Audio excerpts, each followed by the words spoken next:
So hello guys, welcome back to ozone classes. Last lecture में हमने thermodynamics कर लिया था और वहाँ पे मैंने बताया था कि थर्मोडायनेमिक्स का थर्मोकेमिस्ट्री वाला पार्ट, मतलब कि केमिकल रिएक्शन से जहाँ पर क्वेश्चन बनते हैं वो हम करेंगे थर्मोकेमिस्ट्री वाले पार्ट में, और थर्मोडायनेमिक्स के बाद वो आने वाले थे। ठीक है, कल हमारी लेक्चर नहीं आ पाए इसलिए क्योंकि कुछ इंटरनेट इशूज़ थे यार। इंटरनेट मेरा काफ़ी स्लो था, तो इसलिए वीडियो अपलोड नहीं हो पाई। ठीक है, सो सॉरी फॉर दैट। लेकिन हमारी वीडियोस रेगुलर आएंगे, ठीक है ना, चिंता ना करो। वो वीडियो तभी नहीं आती है जब मेरा कुछ इंटरनेट वगैरह स्लो होता है और वीडियो अपलोड नहीं हो पाती है। ठीक है, खैर, नीट 2020 से पहले मैं फिजिकल और ऑर्गेनिक करवा दूंगा, आप उसके लिए निश्चिंत रहो। ठीक है, तो हम लोग पढ़ेंगे थर्मोकेमिस्ट्री अब, और होप कि आप सारा क्वेश्चन जो भी प्रीवियस ईयर था, ठीक है ना, जितना भी प्रीवियस ईयर क्वेश्चन बैंक में प्रीवियस ईयर क्वेश्चन थे सब बना लिए होगी।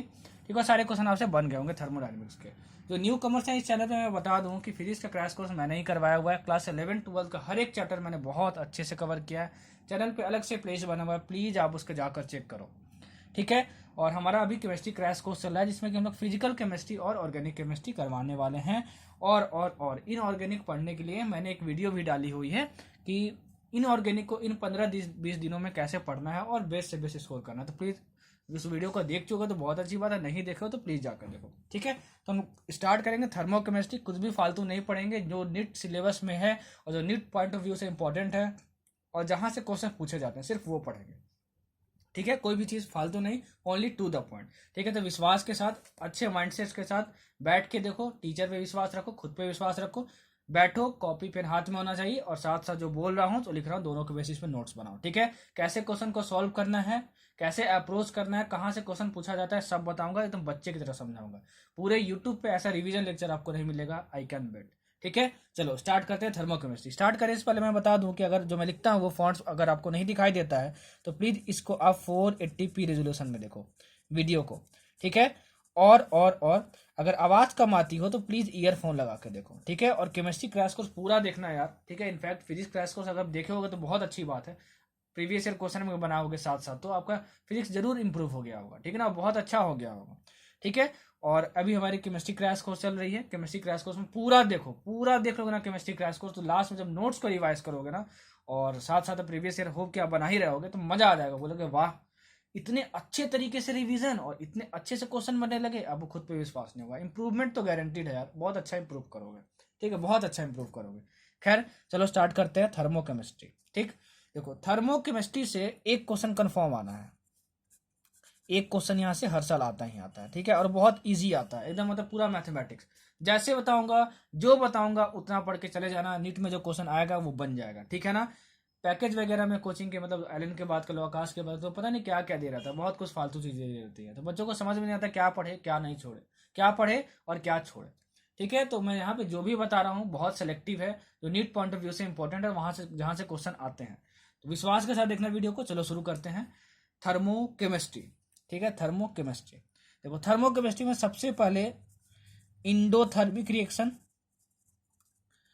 इंडोथर्मिक रिएक्शन और इग्जोथर्मिक रिएक्शन के बारे में समझते हैं। इग्जोथर्मिक रिएक्शन के बारे में समझते हैं। प्रीवियस ईयर के क्वेश्चन बैंक में अगर कुछ क्वेश्चन ना बने हो पिछले चैप्टर्स के तो घबराना नहीं, बार बार ट्राई करते रहना। ठीक है, सॉल्यूशन देख लो, अगर बहुत अटेम्प्ट के बाद ना बने तो उसके बाद मेरे कॉन्सेप्ट से लिंक करो कि ये कॉन्सेप्ट सर ने बताया था, उसको कैसे अप्लाई किया हुआ है, और बार बार उसको मतलब 2-3 दिन बाद दोबारा ट्राई करना जब तक ना बन जाए। ठीक है, तो ऐसे सीखा जाता है। ठीक है, एक ही बार में सारी चीज़ें नहीं बनती हैं। ठीक, तो डीमोटिवेट मत होना, अच्छा करोगे। और टेस्ट सीरीज में कम नंबर आ रहे हैं, ठीक है, एलन आकाश में खास कर कम नंबर आ रहे हैं तो कोई बात नहीं, वहां से 60-70 नंबर ज़्यादा तो आपका मेन टेस्ट में आएगा ही, मतलब नीट में आएगा, क्योंकि एलन आकाश का जो टेस्ट सीरीज होता है वो थोड़ा टफ होता है। ठीक है, नीट के मेन एग्जाम से, तो घबराना नहीं यार। ठीक है, वहाँ पे नर्वस मत होना कि चलो ठीक है मेरे कम नंबर आ रहा है टेस्ट सीरीज में तो वहाँ पे क्या होगा, कोई प्रिडिक्ट नहीं कर सकता यार। यहाँ पे 400 भी आ रहे हैं ना तो मे भी मेन एग्जाम में 500 भी आ जाए। ठीक है, तो हिम्मत रखना। ठीक है, जब तक एग्जाम ना ले दे लो, जब तक एग्जाम ना दे लो तब तक अपने से कुछ भी प्रियाज्यूम करके मत चलना कि निकलेगा नहीं निकलेगा। यार वो तो होना ही होना है ना, कि वो तो तुमको तुम्हारा रिजल्ट बताएगा 1 महीने बाद, 1.5 महीने बाद तुम्हारा निकलेगा ना निकलेगा। ठीक है, तो एटलीस्ट अभी ये सब सोचने से क्या फ़ायदा, ये सब सोचने से तुम्हारी एनर्जी लेवल भी कम हो जाएगी, तो जो पढ़ना होगा वो भी नहीं पढ़ पाओगे। और क्या पता अभी जो 15-20 दिन है वो थोड़ा और ज़्यादा मेहनत कर लिया, फिर कॉन्सेप्ट को ब्रशअप कर लिया तो हो ही जाए, ये सोच के चलो, हो ही जाएगा, ये सोच के चलो। ठीक है, ये मत सोचो यार कि नहीं होगा, नहीं हो सकता है। तो डीमोटिवेट मत रखो खुद को यार, लाइफ में एक ही लाइफ मिली है यार, ठीक है, खुश रहो, ठीक है, और अपने आप को हमेशा बोलो कि हाँ मैं कर सकता हूँ, मैं कर सकती हूँ, ठीक है, इस चीज़ पे ध्यान रखना। तो हार मत मानना, जब तक एग्जाम ना हो जाए तब तक ट्राई करते रहो, होना होगा तो जरूर होगा, ठीक है, और होगा, जरूर होगा। चलो, इंडोथर्मिक रिएक्शन, एक्सोथर्मिक रिएक्शन। आप बोलोगे सर आपने तो हमें बताया था कि इंडोथर्मिक क्या होता है और एक्सोथर्मिक क्या होता है। सर आपने प्रीवियस लेक्चर में बताया था कि जो इंडोथर्मिक रिएक्शन होता है उसके लिए जो चेंज इन इंथैल्पी होता है दैट इज डेल एच, ठीक है, वो क्या होता है, पॉजिटिव होता है। और जो एक्सोथर्मिक रिएक्शन होता है उसके लिए चेंज इन इंथैल्पी क्या होता है, डेल्टा एच निगेटिव होता है, ठीक है ना। प्रीवियस लेक्चर पूरा सीक्वेंस वाइज देखना, ये नहीं कि बीच में केमिकल इक्विलिब्रियम देख लिए, बीच में थर्मोकेमिस्ट्री देख लिए, ऐसे नहीं। मैं फिजिक्स का क्रैश कोर्स करवाया था तो आपको समझाया था कि जो भी चीज देखो सीक्वेंस वाइज देखो, तभी प्रॉपर रिवीजन होता है, ठीक है। मैं सीक्वेंस वाइज इसीलिए पढ़ाता हूँ ताकि पिछले लेक्चर से अभी के कॉन्सेप्ट को अच्छे से लिंक कर सकूँ और आपको अच्छे से समझ में आए, ठीक। तो इंडोथर्मिक रिएक्शन के लिए change in enthalpy that is del H, और एक्सोथर्मिक रिएक्शन के लिए that is change in enthalpy del H. ये निगेटिव होता है और ये पॉजिटिव होता है, ये ध्यान में रखना, ठीक है, ये ध्यान में रखना। अगर मान लो इंथैल्पी इंथैल्पी ठीक है, इंथैल्पी और स्टेट ऑफ रिएक्शन के बीच में ग्राफ ड्रॉ करें, स्टेट ऑफ रिएक्शन के बीच में ग्राफ ड्रॉ करें, ठीक है ना। और कोई ग्राफ मान लो क्वेश्चन में तुमको ऐसे गिवन है, समझना, मैं समझा रहा हूं आपको, ठीक है, किसी रिएक्शन के लिए, ठीक है। और ये देखो इंथैल्पी, ठीक है, दैट इज एच, ठीक है, और स्टेट ऑफ रिएक्शन को मैं एस से डिनोट कर दे रहा हूँ, ठीक है ना। इसको एनाट्रोपी में समझ लेना, that is state of reaction, ठीक है। इसके बीच में अगर मैं ग्राफ ड्रॉ करूँ तो मान लो कुछ ऐसा ग्राफ है, ऐसा ग्राफ है, ठीक है। और ये जो दोनों ग्राफ प्लॉट किया गया है वो किसी रिएक्शन के लिए किया गया है, ठीक है ना। रिएक्टेंट्स को मैं आर से डिनोट करता हूं, that goes to some products P, ठीक है। तो इस इक्वेशन में, सॉरी, इस ग्राफ में मैं क्या क्या बोल रहा हूं कि ये वाला जो पॉइंट है, ठीक है ना, वो डिनोट कर रहा है रिएक्टेंट्स को, और ये वाला जो पॉइंट है वो डिनोट कर रहा है किसको, प्रोडक्ट को, ठीक है ना। अच्छा, ये इसमें क्या हो रहा है, इसमें ये वाला जो लाइन है वो डिनोट कर रहा है आर को, मतलब रिएक्टेंट्स को, और ये जो डिनोट कर रहा है वो पी को, ठीक है। तो आप देखोगे कि अगर कोई भी रिएक्शन है, ठीक है, उसके लिए अगर डेलेस निकालना है, मतलब किसी भी रिएक्शन के लिए चेंज इन इंथैल्पी निकालना है, तो वो निकालते हैं हम लोग enthalpy of product minus enthalpy of R, ठीक है, मतलब रिएक्टेंट्स, ठीक है। अच्छा, अब इंडोथर्मिक रिएक्शन के लिए del H is equal to positive है, मतलब पॉजिटिव होना चाहिए। डेल एच मतलब क्या, रिएक्शन के लिए H P minus H R, मतलब enthalpy of product minus enthalpy और R of R is should be positive. मान लो तुमको दो ग्राफ दिया रहेगा, ठीक है, क्वेश्चन में ऐसे आता है, अब पूछेगा बताओ कौन सा ग्राफ जो है वो इंडोथर्मिक के लिए और एक्सोथर्मिक के लिए, कैसे पहचानोगे। बोलोगे सर हम तो आपका फिजिक्स का क्रैश कोर्स पूरा देखे थे, तो हम तो बहुत अच्छे तरीके से जानते हैं कि कैसे देखा जाता है, कैसे देखा जाता है। देखो, ये इंथैल्पी वाला एक्सिस है, ठीक है, तो रिएक्टेंट्स का इंथैल्पी ये हुआ, ठीक है, एच आर, और ये क्या हुआ, एच पी, ठीक है। तो यहाँ पे देखोगे H P minus H are क्या होगा, H P minus H are क्या होगा, पॉजिटिव होगा, ठीक है, क्योंकि एच पी ज्यादा है एच आर से, समझ में आया।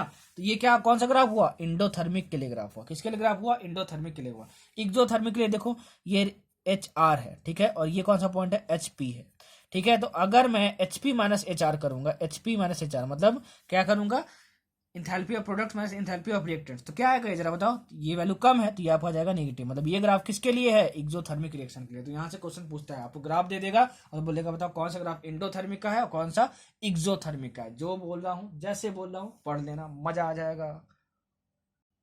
अब देखो थर्मोकेमिकल इक्वेशन क्या होता है, थर्मोकेमिकल इक्वेशन या फिर रिएक्शन बोल लो, ठीक है ना। सुनना ध्यान से, यहां से भी क्वेश्चन पूछा जाता है, बहुत इजी। बच्चे पता है थर्मोडायनेमिक्स को एकदम सर दर्द की तरह ले लेते हैं, या फिर आपको अच्छा टीचर नहीं मिला तभी आपको सब कुछ टफ लगता है, नहीं तो फिजिक्स केमिस्ट्री बहुत इजी है यार। टीचर का बस खेल होता है कि टीचर आपको कितने इजी तरीके से समझा सकता है, ठीक है। टीचर आपके लिए सर दर्द भी बन सकता है, और टीचर आपके लिए क्या बोलूं, गुलू गुलू भी बन सकता है। गुलू गुलू यार, मतलब मैं बचपन में बोला कर रहा था किसी भी चीज को जब आसान बोलना होता था ना, तो गुलू गुलू, सर ये तो गुलू गुलू है, ठीक है। क्या हुआ था कि एक मिठाई का आया था यार, उसको क्या बोलते हैं, रसोगुल्ला, हाँ, वेस्ट बंगाल की एकदम मतलब हिट मिठाई है रसोगुल्ला। तो गया हुआ था यार, वेस्ट बंगाल गया हुआ था घूमने, ठीक है ना, जब मैं क्लास 11th में था। तो 11th में था तो वहाँ पे रसोगुल्ला था, तो मतलब वहाँ पे खाया था रसोगुल्ला। तो बचपन में उसको बोला करता था गुल्लू गुल्लू, ठीक है ना, आसान चीज़ों को। तो जब बचपन में ये बोलता था, जब क्लास 11th में गया तो वेस्ट बंगाल घूमने गया था फैमिली के साथ, तो वहाँ पे रसगुल्ला दिए सब, ठीक है। अब फिर मैं बोला बोला कि रसगुल्ला खिलाइए, तो फिर वो मुझसे क्या पूछ रहा है कि कौन सा रसगुल्ला चाहिए, एकदम मस्त वाला चमचम वाला चाहिए कि जरा ये गुलू गुलू वाला चाहिए। मुझे ये वाह, बचपन में बोलता था यार गुलू गुलू, गुलू गुलू मतलब आसान होता था, तो ये क्या बोल रहा है, क्या आसान वाला रसगुल्ला। हम बोलते ना भैया आसान वाला रसगुल्ला नहीं चाहिए, कौन सा रसगुल्ला चाहिए, नॉर्मल रसगुल्ला चाहिए। तो मुझे वैरायटी वगैरह नहीं पता है, मैं वेस्ट बंगाल में नया हूँ, आप मुझे कुछ भी खिला दो। तो यार बहुत अच्छे रसगुल्ले खिलाते हैं वहाँ पे। तो गुलू गुलू, बहुत गुलू गुलू है, ठीक है ना, मतलब बहुत गुलू गुलू है, पूरी केमिस्ट्री और पूरी फिजिक्स, मतलब क्या है, बहुत आसान है, गुलू गुलू। आप भी बोल लो, मजा आ जाएगा, गुलू गुलू गुलू गुलू, क्या है, सब कुछ गुलू गुलू है, ठीक है, सब कुछ आसान है। थर्मोकेमिकल रिएक्शन, अच्छा देखो थर्मोकेमिकल रिएक्शन क्या होता है, कोई भी ऐसा केमिकल रिएक्शन, कोई भी ऐसा केमिकल रिएक्शन जो कि बैलेंस्ड हो, जिसमें कि डेल एच की वैल्यू दी हो, जिसमें कि फिजिकल स्टेट्स बताए गए हों, physical states of all reactants and products. जो भी बोल रहा हूं जो लिख रहा हूं दोनों के बेसिस पे नोट्स बनाना, ठीक है। बहुत सारी चीज बोलता हूं लेकिन लिखता नहीं हूं, तो दोनों के बेसिस पे नोट्स बनाना, ठीक। डेलेज और फिजिकल स्टेट्स मतलब क्या सर, फिजिकल स्टेट्स मतलब क्या होता है, जैसे मान लो तुम्हारे पास कोई रिएक्शन है 2KClO3, ठीक है, solid, gives 2KCl plus 3O2, ठीक है, और ये भी सॉलिड है और ये भी तुम्हारा ये क्या है, गैस है तुम्हारा, और डेल एच की वैल्यू दी है तुम्हारे पास, मान लो तुम्हारे पास कितनी दी हुई है, प्लस 14 किलो जूल, सपोज कर लो, ठीक है ना, इतनी तुम्हारे पास दी हुई है, ठीक है। तो देखो क्या ये थर्मोकेमिकल रिएक्शन है, ऑप्शन में दिया रहेगा, ठीक है ना, है कि नहीं, मतलब आपको पूछा जाएगा कि विच of the following is a thermochemical reaction, तो आपको बहुत 4 ऑप्शन होंगे, उसको टिक मारना होगा। तो 3 चीज चेक करनी है, क्या ये बैलेंस्ड है, ठीक है, तो देख लो यहाँ 2K है, यहाँ भी 2K है, 2Cl है, यहाँ भी 2Cl है, यहाँ पे 6 ऑक्सीजन है, यहाँ भी 6 ऑक्सीजन है। चलो ये कंडीशन तो फॉलो हो गया। क्या डेल एच की वैल्यू गिवन है क्वेश्चन में, हाँ गिवन है। क्या फिजिकल स्टेट्स गिवन है, फिजिकल स्टेट्स मतलब क्या, सॉलिड लिक्विड की गैस, हाँ तो ये सॉलिड है, ये भी सॉलिड है, ये गैस है, दिया हुआ है, मतलब कि ये थर्मोकेमिकल रिएक्शन है। अगर इन तीनों में से कोई भी चीज ना दी हो तो वो थर्मोकेमिकल रिएक्शन नहीं होगी। इस पे क्वेश्चन पूछा जाता है, विच of the following is a thermochemical reaction, ठीक है, चाहे बीएचयू हो, चाहे नीट हो, चाहे एम्स हो, पूछा जाता है, ठीक है, समझ में आया आपको। चलो तो ये हुआ आपका थर्मोकेमिकल रिएक्शन के बारे में, ठीक है। अब हम लोग बढ़ते हैं आगे। जो जो चीज बोल रहा हूँ बारीकी से पढ़ लेना, ठीक है, प्रीवियस ईयर बना लेना, पक्का बन जाएगा पूरा और अच्छे मार्क्स आएंगे, ठीक है। मेरे यार कुछ दिन से आपको पता है कि देखो लास्ट लेक्चर बनाने से भी मेरी तबीयत ठीक नहीं थी, अभी भी मेरी थोड़ी तबीयत ठीक नहीं है यार, ठीक है, थोड़ा सा बहुत गला में खराश है, थोड़ा बहुत वीकनेस है मुझे, तभी मैं लेक्चर बना रहा हूँ। अगर आवाज़ प्लीज़ कम आ रही हो तो प्लीज़ ईयरफोन लगा लेना, और खूब मेहनत करो यार, मैं सबका भलाई चाहता हूँ, ठीक है, और सबको नीट क्वालिफाई करो, नीट देकर आओ तो यार बस चैनल पे यही बोलो, ठीक है, कि सर वाह मजा आ गया, आप जो बोले थे वही आया, बहुत खुशी होगी जानकर, बहुत खुशी होगी, ठीक है। चलो अब बढ़ते हैं आगे। देखो जो इंथैल्पी चेंज होता है हमारा, enthalpy change that is del H, ठीक है, डेल एच, इसको हम लोग अलग अलग नाम से बोलते हैं, मतलब अलग अलग नाम से क्वेश्चन पूछा जाता है। इंथैल्पी चेंज ऑफ रिएक्शन, या फिर आपसे पूछा जाएगा बताओ हीट ऑफ रिएक्शन क्या है, हीट ऑफ रिएक्शन, ठीक है, या फिर आपसे पूछा जाएगा हीट कांटेंट ऑफ रिएक्शन क्या है, हीट कांटेंट ऑफ रिएक्शन क्या है, या फिर आपसे पूछा जाएगा, ठीक है, एनर्जी चेंज ऑफ रिएक्शन क्या है, एनर्जी चेंज ऑफ रिएक्शन क्या है, किसी भी रिएक्शन का एनर्जी चेंज, ठीक है, या फिर आपसे पूछा जाएगा सिंपली कि बताओ इंथैल्पी ऑफ रिएक्शन क्या है, ठीक है ना। कोई भी वर्ड यूज किया हो तो समझ जाना आपको क्या निकालना है, आपको क्या निकालना है, आपको निकालना है डेल एच। बच्चे बहुत कंफ्यूज करते हैं, सारी कंफ्यूजन वाली चीजें यहाँ पे क्लियर हो जाएंगी। इसमें से कोई भी चीज बोले तो समझ जाना क्या होगा, इनको इंथैल्पी चेंज निकालना है, ठीक है। इंथैल्पी चेंज ये वाला वर्ड, ठीक है, हीट कंटेंट ऑफ रिएक्शन ये ज्यादा यूज होता है, तो ध्यान में रखना, ठीक है ना। अब ये नहीं कि एनर्जी चेंज पूछ दिया तो बाप रे बाप सर तो इंथैल्पी चेंज बताए थे, अब मैं एनर्जी चेंज कैसे निकालूं, फिर आप बोलोगे झमाझम झमाझम झमाझम, मैं तो लॉ सर का स्टूडेंट हूँ, मुझे सब कुछ पता है, मुझे कंफ्यूजन नहीं होता है, ठीक है। जाना है यार एकदम ना, शान से खड़े रहना, एकदम नीट का पेपर जब होगा बाहर तो थोड़े बहुत खड़ा रहना पड़ेगा ना, आराम से जूस वगैरह पीना, ठीक है, कोई टेंशन वेंशन नहीं, एकदम देखना बच्चों लोग को, एकदम हंसी मजाक करना, उसके बाद आराम से जाना एग्जाम देना फ्री स्ट्रेस करके, ठीक है, और एकदम फाड़ के आना यार, एकदम मजा आ जाएगा। ऐसे ही रहो यार, एकदम जिंदगी एकदम होले होले चलते रहेगी और फिर मजा आते रहेगा, ठीक है, होले होले हो जाएगा प्यार, किससे, केमिस्ट्री से और फिजिक्स से। चलो इंथैल्पी चेंज डेल एच को बोलते हैं। ठीक है, समझ में आया आपको? अच्छा, थर्मोकेमिस्ट्री से अगर क्वेश्चन आता है ना तो इंथैल्पी चेंज निकालने को आता है। आपको एक रिएक्शन दिया रहेगा और इंथैल्पी चेंज पूछेगा या फिर हीट कंटेंट ऑफ रिएक्शन पूछ देगा। ठीक है, इस पे बहुत सारे क्वेश्चंस आते हैं। ठीक, धीरे धीरे हम लोग सारी चीजें सीखेंगे। सबसे पहले डेल एच निकालते कैसे हैं किसी भी रिएक्शन के लिए? Del H of enthalpy of products minus enthalpy of क्या? रिएक्टेंट्स। सर ने बताया। ठीक है, समझ में आया?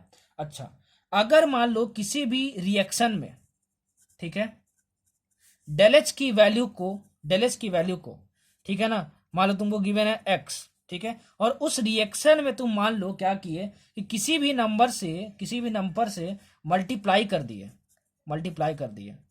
ठीक है, मान लो तुम कर दिए वाई से, तो जो डेल एच की वैल्यू है ना वो भी वाई से मल्टीप्लाई हो जाएगी, that is X into Y हो जाएगा। याद रखना, ठीक है, याद रखना इस चीज को। अच्छा, अगर मान लो कोई रिएक्शन है A plus B gives C plus D, ठीक है ना, सी प्लस डी, और इसकी डेल एच की वैल्यू दी है तुम्हारे पास मान लो -2 किलो जूल। ठीक है, मान लो ये दी हुई है तुम्हारे पास, सपोज करो। ठीक है, और मान लो इस रिएक्शन को तुम रिवर्स कर दिए, that is C plus D gives A plus B. तो अब पूछेगा तुमसे, बताओ इसकी इंथैल्पी चेंज क्या होगी? तो देखो, इसकी इंथैल्पी चेंज होगी तो 2 ही, ठीक है, लेकिन ये जो माइनस था वो प्लस हो जाएगा। ठीक है ना, ध्यान में रखना, मतलब साइन चेंज हो जाता है। मतलब इन दोनों को अगर मैं सेंटेंस में बोलूं तो इसको मैं क्या बोलूंगा? If thermochemical reaction is multiplied by a coefficient then del H of reaction is also multiplied by that coefficient, that number. ठीक है, समझ में आया आपको? जैसे कि मान लो तुम्हारे पास S2 plus half O2 gives H2O, ठीक है, इसका डेल एच दिया है -285 किलो जूल पर मोल। ठीक है, समझ में आया तुमको? और तुम क्या किए कि 2 से मल्टीप्लाई कर दिए पूरे इक्वेशन में। अब इक्वेशन क्या बन गया? 2H2 plus O2 gives 2H2O। ठीक है, तो इसका डेल एच क्या हो जाएगा? -2 इंटू 285। समझ में आया? अच्छा, इसका मैं सेंटेंस में क्या बोलूंगा? If a reaction is reversed then numerical value of del H remain same but sign is change. मैंने समझा दिया। इस पे बहुत सारे क्वेश्चन पूछे जाते हैं, बहुत सारे क्वेश्चन पूछे जाते हैं, ध्यान में रखना, ध्यान में रखना। ठीक है, जैसे जैसे जैसे देखो, एक क्वेश्चन में ले रहा हूं, ठीक है ना, a प्लस 5b, ठीक है, गिव्स 2c प्लस 3d। इसके लिए तुमको हीट ऑफ रिएक्शन दिया हुआ है। बाप रे बाप, हीट ऑफ रिएक्शन! सर आपने तो बताया ही नहीं।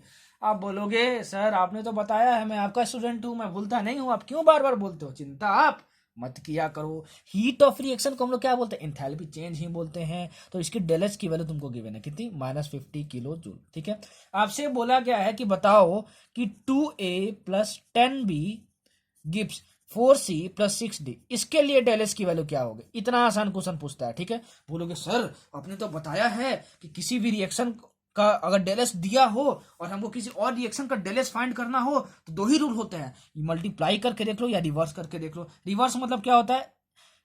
प्रोडक्ट्स को रिएक्टेंट्स बना दो, रिएक्टेंट्स को प्रोडक्ट्स बना दो। तो देखो यहाँ पे क्या था? प्रोडक्ट सी और डी थे, यहाँ भी सी डी है, मतलब रिवर्स तो करना नहीं है, मतलब पहला ही चीज करना होगा।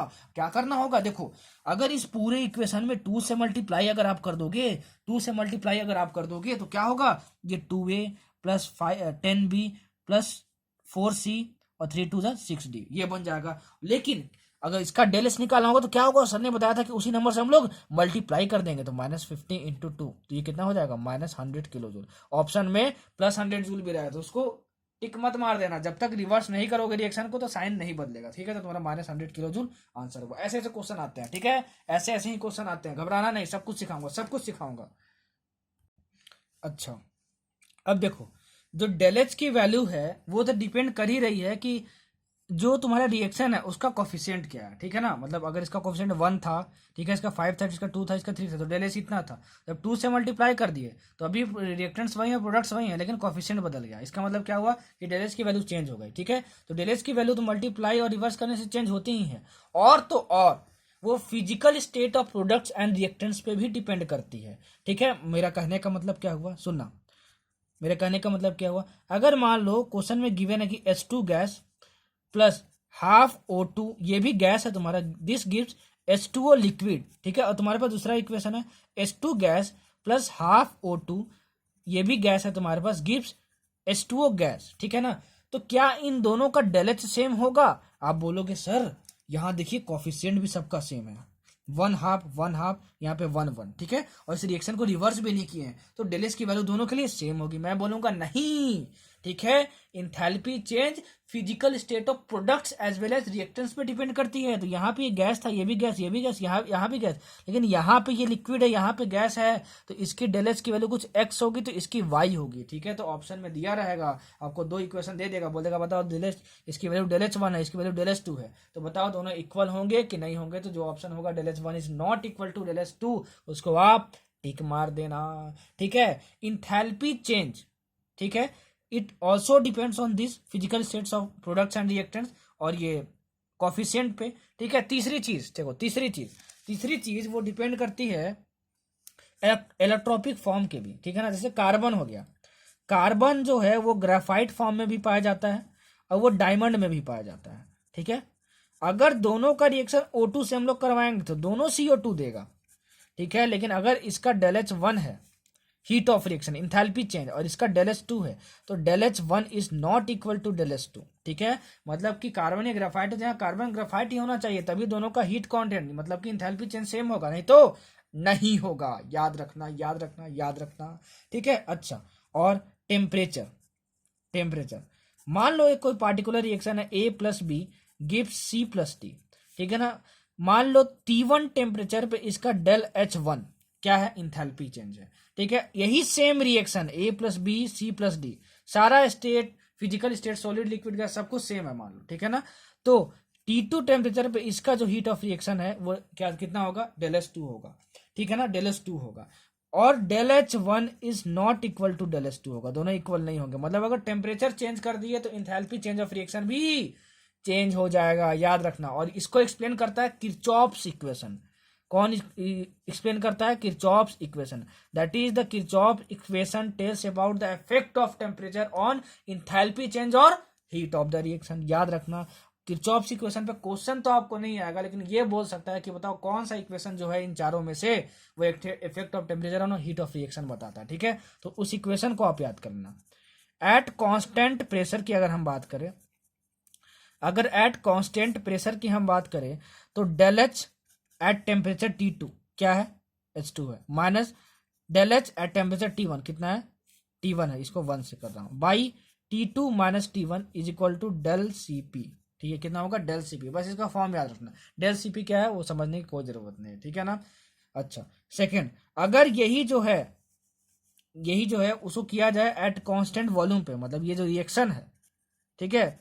ये सोच रहे हो कि सर यही क्या किया जाए, सर बोल के बताओ, मैं बोल के बता रहा हूँ, ठीक है। कि अगर इसी रिएक्शन को कांस्टेंट वॉल्यूम पे किया जाए तो ये जो इक्वेशन है, यहाँ डेल एच की जगह क्या हो जाता है, change in internal energy at T2 temperature minus change in internal energy by T1 temperature by T2 minus T1 is equal to del CV हो जाता है, याद रखना, ठीक है। तो किरचॉफ्स इक्वेशन से क्वेश्चन आता है तो आपसे बोलेगा कि बताओ, ठीक है, इसमें से कौन सा रिएक्शन है, ठीक है, किरचॉफ्स इक्वेशन का एट कांस्टेंट प्रेशर। तो आपको क्या होगा, दिया रहेगा ऑप्शन और आपको टिक मारना पड़ेगा। या फिर आपसे ये बोल देगा effect of temperature on heat of reaction कौन सा इक्वेशन बताता है, तो आप बोलोगे किरचॉफ्स इक्वेशन बताता है, ठीक है। जैसे बोल रहा हूँ वैसे याद कर लेना, ठीक। चलो अब देखते हैं हम स्टैंडर्ड हीट ऑफ फॉर्मेशन। इसको स्टैंडर्ड हीट ऑफ फॉर्मेशन बोलो या फिर बोलो स्टैंडर्ड इंथैल्पी ऑफ फॉर्मेशन, ठीक है ना। क्या बोलो, स्टैंडर्ड हीट ऑफ फॉर्मेशन बोलो या फिर स्टैंडर्ड इंथैल्पी ऑफ फॉर्मेशन बोलो, ठीक है। दोनों सेम चीज है। देखो, अगर थर्मोकेमिस्ट्री से कोई क्वेश्चन आता है तो इस टॉपिक से चांस है कि 90% चांस है कि क्वेश्चन इसी टॉपिक से आएगा, standard heat of formation, that is standard enthalpy of formation, ठीक है ना। स्टैंडर्ड हीट या फिर स्टैंडर्ड इंथैल्पी ऑफ फॉर्मेशन, या स्टैंडर्ड हीट ऑफ फॉर्मेशन पूछे या फिर स्टैंडर्ड इंथैल्पी ऑफ फॉर्मेशन पूछे, बात एक ही है।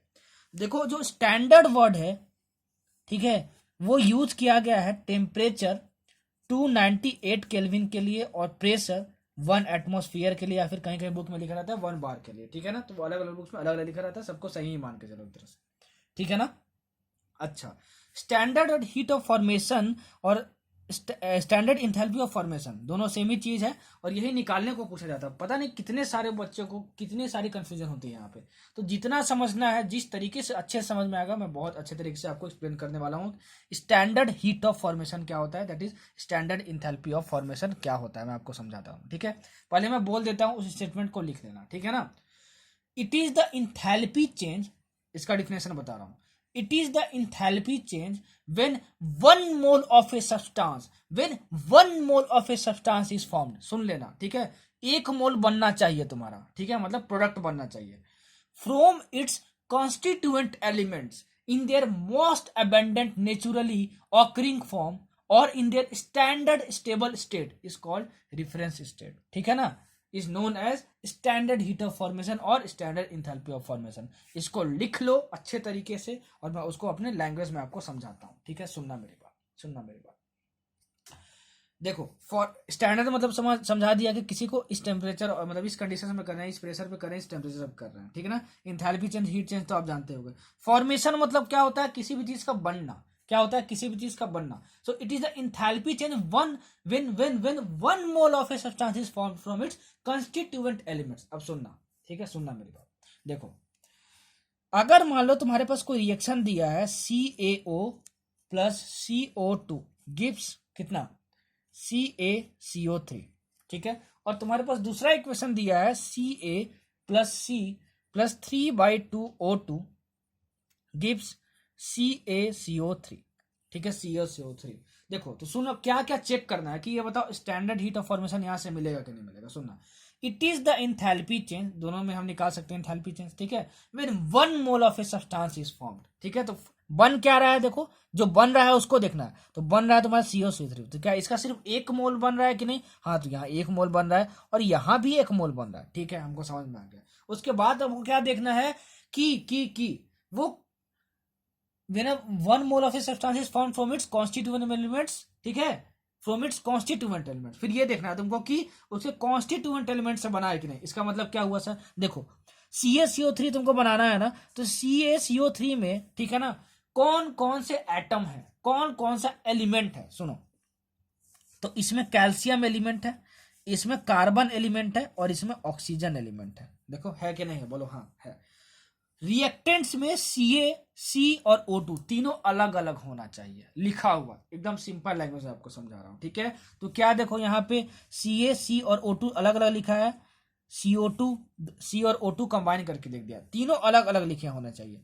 ठीक है, CO यहाँ कैल्शियम ऑक्सीजन कंबाइन करके लिख दिया। मतलब यहाँ से हम लोग बोलेंगे कि this does not indicate the standard heat of formation equation. ठीक है, समझ में आया। अच्छा, यहाँ पे देखो, हाँ, कैल्शियम अलग से लिखा है, कार्बन अलग से लिखा है, O2 अलग से लिखा हुआ है, मतलब कि ये जो है वो standard heat of formation equation को डिनोट करेगा। समझ में आया। मतलब सबसे पहले देखना है कि जो प्रोडक्ट बन रहा है वो 1 मोल का होना चाहिए। कितना होना चाहिए, 1 मोल का होना चाहिए। उसके बाद देखो कि सिर्फ कॉन्स्टिट्यूएंट एलिमेंट से बना है कि नहीं बना, सिर्फ कॉन्स्टिट्यूएंट एलिमेंट से बना है कि नहीं बना। अगर मान लो मैं एक इक्वेशन लिख दूं कि 2H2 plus O2 gives 2H2O। ठीक है, तो देखो क्या बताओ, इसमें से निकालेंगे तो स्टैंडर्ड हीट ऑफ फॉर्मेशन निकलेगा क्या। आप बोलोगे सर नहीं निकलेगा, क्यों, क्योंकि सबसे पहले क्या देखना है आपको, जो बन रहा है वो क्या होना चाहिए, 1 मोल। तो यहाँ पे 2 मोल बन रहा है, क्या बन रहा है, 2 मोल बन रहा है। तो ये स्टैंडर्ड हीट ऑफ फॉर्मेशन यहाँ से आपको नहीं मिलेगा, क्या नहीं मिलेगा। ठीक है, अच्छा, मिलने के लिए क्या करेंगे, होल इक्वेशन को 2 से डिवाइड कर देंगे तो ये कितना हो जाएगा, H2 plus half O2 gives H2O। ठीक है, तो आप देखो यहाँ पे कितना कर दिए, 2 से डिवाइड करके 1 मोल बन भी रहा है। क्या कॉन्स्टिट्यूएंट एलिमेंट से बन रहा है कि नहीं, तो इसका कॉन्स्टिट्यूएंट एलिमेंट कौन कौन सा है, हाइड्रोजन और ऑक्सीजन है। तो देखो हाइड्रोजन और ऑक्सीजन अलग अलग है, सही बात है। ठीक है, इतना आपको समझ में आया। तो ये हम अगर चेक कर लिए तो हमारा क्या होगा, स्टैंडर्ड हीट ऑफ फॉर्मेशन होगा। ठीक है, स्टैंडर्ड हीट ऑफ फॉर्मेशन होगा। अगर क्वेश्चन में कोई भी कंडीशन ना गिवन हो, ठीक है, तो अगर तुमको डेलेस निकालना हो, ठीक है, डेलेस निकालना हो, ठीक है, दैट इज इंथैल्पी चेंज। ठीक है, तो उसको मान के चलना कि वो स्टैंडर्ड कंडीशंस में ही निकालना है। सब कुछ जो बोल रहा हूँ, जो लिख रहा हूँ, सबके बेसिस पे नोट्स बना लेना। यहाँ से बहुत सारे क्वेश्चन आते हैं, आपको बोल देगा बताओ विच of the following reaction indicates the standard heat of formation. तो आपको क्या चेक करना है कि 1 मोल बनना चाहिए, 1 मोल बनना चाहिए, उसके साथ साथ उसके कॉन्स्टिट्यूएंट एलिमेंट से बनना चाहिए। ठीक है ना, जैसे देखो यहाँ कॉन्स्टिट्यूएंट एलिमेंट से नहीं बन रहा है तो ये क्या होगा, standard heat of formation reaction को डिनोट नहीं करेगा, ये करेगा। ठीक है, तो मैंने बहुत अच्छे तरीके से और बहुत बच्चे वाले तरीके से आपको समझाया। ठीक, अच्छा, अब देखो F से यहाँ ये फॉर्मेशन से F लिए हम लोग और हीट ऑफ फॉर्मेशन को या इंथैल्पी ऑफ फॉर्मेशन को, हीट आ गया और इंथैल्पी आ गया, तो हम लोग डेल एच से तो डिनोट करेंगे, ठीक है। और डेल एच को यहाँ से स्मॉल एफ से डिनोट कर देते हैं हम लोग, क्या कर देते हैं, स्मॉल एफ से डिनोट कर देते हैं। ये बताता है इंथैल्पी चेंज ऑफ फॉर्मेशन, यही फॉर्मेशन का एफ, ठीक है। और यहाँ पे नॉट लगा देते हैं। नॉट मतलब होता है क्या, कि standard enthalpy change of reaction निकालना है आपको, ठीक है। स्टैंडर्ड मतलब कि इस प्रेशर और इस टेम्परेचर पे, समझ में आया। तो ये अगर कभी भी साइन यूज हो तो घबरा मत जाना कि बाप रे बाप नॉट लगा है, एफ लगा है। मैंने बहुत बच्चे वाले तरीके से आपको समझा दिया, ठीक है। नेक्स्ट पॉइंट, ठीक है, बहुत इंपॉर्टेंट है, समझते जाना, सब कुछ समझते जाना। अगर मान लो तुम्हारे पास कोई भी इक्वेशन है, A plus B gives C plus D, ठीक है। आपको बोल रहा है कि इसका बताओ निकालना है आपको डेल एच। क्या निकालना है, सिंपली इंथैल्पी चेंज निकालना है। तो सर ने क्या बताया था, डेल एच कैसे निकालेंगे, enthalpy of products minus enthalpy of reactant, sir ने ये बताया था, ठीक है, सर ने ये बताया था। तो वो कैसे निकालेंगे, ठीक है। देखो सबसे पहले हम लोग क्या करेंगे कि डेल एच एफ मतलब इंथैल्पी ऑफ फॉर्मेशन ऑफ सी निकालेंगे, ठीक है। कैसे लिखूं, सी निकालेंगे plus enthalpy of formation of D निकालेंगे, ठीक है। और इसके कोफिशिएंट से मल्टीप्लाई कर देंगे, ये सी और ये डी, ठीक है ना, समझ में आया। इसका ये कोफिशिएंट है सी डी, ठीक है। मतलब पहले प्रोडक्ट्स को लिखेंगे एक साइड में, ठीक है, माइनस फिर रिएक्टेंट साइड आएंगे, ठीक है। वो क्या लिखेंगे फिर, इंथैल्पी ऑफ फॉर्मेशन ऑफ ए, ठीक है, और उसका कोफिशिएंट ए से मल्टीप्लाई कर दिए, plus enthalpy of formation of B, ठीक है, enthalpy of formation of B और उसे कोफिशिएंट से मल्टीप्लाई कर दिए, ठीक है। तो del H of any reaction निकालना होगा और इंथैल्पी ऑफ फॉर्मेशन दिया होगा, ठीक है ना, सबका। तो कैसे निकालेंगे मैंने आपको बता दिया, ठीक है ना, मैंने आपको बता दिया। सी और डी क्या है, कोफिशिएंट्स है, ठीक है, क्या है, कोफिशिएंट्स है, समझ में आया आपको, ठीक है। तो इसको ध्यान में रखना। दूसरा पॉइंट, ठीक है, कि स्टैंडर्ड हीट ऑफ फॉर्मेशन लिख लो, बहुत इंपॉर्टेंट है, स्टैंडर्ड हीट ऑफ फॉर्मेशन, ठीक है। क्वेश्चन करके बताऊंगा, of all the elements in standard form, of all the elements in standard form मतलब कि स्टैंडर्ड स्टेट कितना लेते हैं हम लोग, 0 लेते हैं। कितना लेते हैं, 0 लेते हैं, बहुत इंपॉर्टेंट है, ठीक है। कुछ एलिमेंट्स के मैं बता दे रहा हूं आपको, बस उसका याद रखना है, उसके अलावा कुछ भी याद नहीं रखना है। अगर हम कार्बन की बात करें तो इसका जो स्टैंडर्ड स्टेट है वो सी ग्राफाइट होता है, सी डायमंड नहीं होता है, याद रखना, क्या, डायमंड नहीं होता है, ठीक। अच्छा, सल्फर का जो होता है वो क्या होता है, एसेट रोम्बिक फॉर्म होता है, याद रखना, जैसे बोल रहा हूं वैसे याद कर लो, ठीक है ना। फास्फोरस का क्या होता है, P4 होता है और ये व्हाइट होता है, ठीक है, व्हाइट फास्फोरस मतलब, ठीक है, व्हाइट फास्फोरस मतलब, रेड फास्फोरस भी होता है लेकिन उसका हम लोग स्टैंडर्ड हीट ऑफ फॉर्मेशन 0 नहीं लेते हैं, ठीक है। ऑक्सीजन जो है उसका लेते हैं O2 गैस, ठीक है। हाइड्रोजन का लेते हैं तुम्हारा H2 गैस, ठीक है, समझ में आया आपको। ब्रोमीन का हम लोग लेते हैं Br2 लिक्विड, ध्यान रखना, Br2 लिक्विड, ठीक है। और अगर कोई मेटल दिया हो तो उसको हम लोग लेते हैं उस मेटल का सॉलिड फॉर्म, क्या लेते हैं, सॉलिड फॉर्म, ठीक है। इसका एक एक्सेप्शन है HgL, लिख लेना, ये एक्सेप्शन है, ठीक है। Hg क्या है, एक मेटल है, लेकिन उसका लिक्विड फॉर्म में हम लोग क्या लेते हैं, स्टैंडर्ड हीट फॉर्मेशन 0 लेते हैं। सर यहाँ से क्वेश्चन कैसे आएगा, देखो यहाँ से क्वेश्चन फ्रेम होता है ना, आपको दिया रहेगा कि बताओ विच of the flowing have standard heat formation 0, तो आपको क्या दिया रहेगा, सुनो, H2 गैस दिया रहेगा, सपोज करो H2 लिक्विड दिया रहेगा, हाइड्रोजन सॉलिड दिया रहेगा, और बोलेगा बताओ कि स्टैंडर्ड हीट ऑफ फॉर्मेशन किसका 0 होगा। आप बोलोगे सर अब हम तो याद किए थे बस H2, अब तो हम घबरा गए। तो ये याद रखना कि H2 जो गैसियस फॉर्म होता है उसका स्टैंडर्ड हीट ऑफ फॉर्मेशन क्या होता है, 0 होता है। तो आप इसको क्या करना पड़ेगा, गैस वाला फॉर्म, मतलब इसको टिक मार देना होगा, ठीक है ना। अच्छा, आपसे बोलेगा बताओ कि इसमें से किसका स्टैंडर्ड हीट ऑफ फॉर्मेशन 0 होता है। आपको दिया रहेगा यहाँ पे Br2 गैस, ठीक है, Br2 गैस। अच्छा, और तुमको दिया रहेगा यहाँ कार्बन डायमंड, ठीक है, कार्बन डायमंड दिया रहेगा यहाँ पे, और तुमको दिया रहेगा फास्फोरस व्हाइट, ठीक है। बताओ किसका स्टैंडर्ड हीट ऑफ फॉर्मेशन 0 होगा, ठीक है। तो आप बोलोगे घबरा गए, बाप रे, Br2 का भी सर बताए थे, सीड का भी बताए थे, P4 का भी बताए थे। देखो ध्यान से देखो, यहाँ पे देखो ध्यान से, सर ने ये नहीं बताया कार्बन का सिर्फ ग्राफाइट वाला फॉर्म का स्टैंडर्ड हीट ऑफ फॉर्मेशन 0 होता है, ठीक है। यहाँ पे क्या दिया, डायमंड वाला फॉर्म, तो ये नहीं हो सकता है, इसका स्टैंडर्ड हीट ऑफ फॉर्मेशन 0 नहीं होगा, ठीक है। Br2 का सर लिक्विड वाला स्टेट बताया 0 होगा, तो ये भी नहीं होगा, ठीक है। फास्फोरस का देखते हैं, व्हाइट फास्फोरस का 0 होता है, तो इसको टिक मार देंगे। ऐसा क्वेश्चन यहाँ से पूछा जाता है, ध्यान में रखना। अगर मेटल होगा तो मेटल का सॉलिड फॉर्म जो होता है, ठीक है, उसका हम लोग क्या लेते हैं, स्टैंडर्ड हीट ऑफ फॉर्मेशन 0 लेते हैं, और एक्सेप्शन क्या है, Hg, ठीक है, मरकरी, उसका लिक्विड स्टेट जो होगा उसको हम लोग क्या लेंगे, मरकरी का स्टैंडर्ड हीट ऑफ फॉर्मेशन 0 लेंगे, ठीक है। चलो अब मैं कुछ क्वेश्चन इस पे तुमको करवा देता हूँ, सुनना। क्वेश्चन मैं बोल के बता रहा हूँ, अगर क्वेश्चन छूट जाए लिखते समय तो उसको रिवाइंड करके देख लेना, ठीक है, लेकिन नोट जरूर कर लेना। सुनना क्या क्वेश्चन बोल रहा हूँ। विच of the flowing equation represents the standard heat of formation. Which of the flowing equation represents the standard heat of formation, ठीक है। सुन लिए क्वेश्चन, सुन लिए क्वेश्चन। अब मैं 4 ऑप्शन पढ़ रहा हूँ, बोलोगे सर ये तो पहचानना है कि कौन सा equation standard heat of formation को दिखा रहा है। सर आपने अभी बताया कि सबसे पहले चेक करेंगे क्या, कि जो प्रोडक्ट बन रहा है वो 1 मोल होना चाहिए, ठीक है ना। तो देखो मैं चारों ऑप्शन पढ़ रहा हूँ, ठीक है। Carbon diamond plus 2s2 in gas form gives CH4. Carbon diamond plus 4H gives CH4. Carbon graphite plus 2s2 gives CH4. Carbon graphite plus 4H gives CH4। चारों ऑप्शन को लिख लेना, ठीक है ना। अब देखते हैं, देखो सब में जो प्रोडक्ट बन रहा है वो CH4 बन रहा है, ठीक है ना।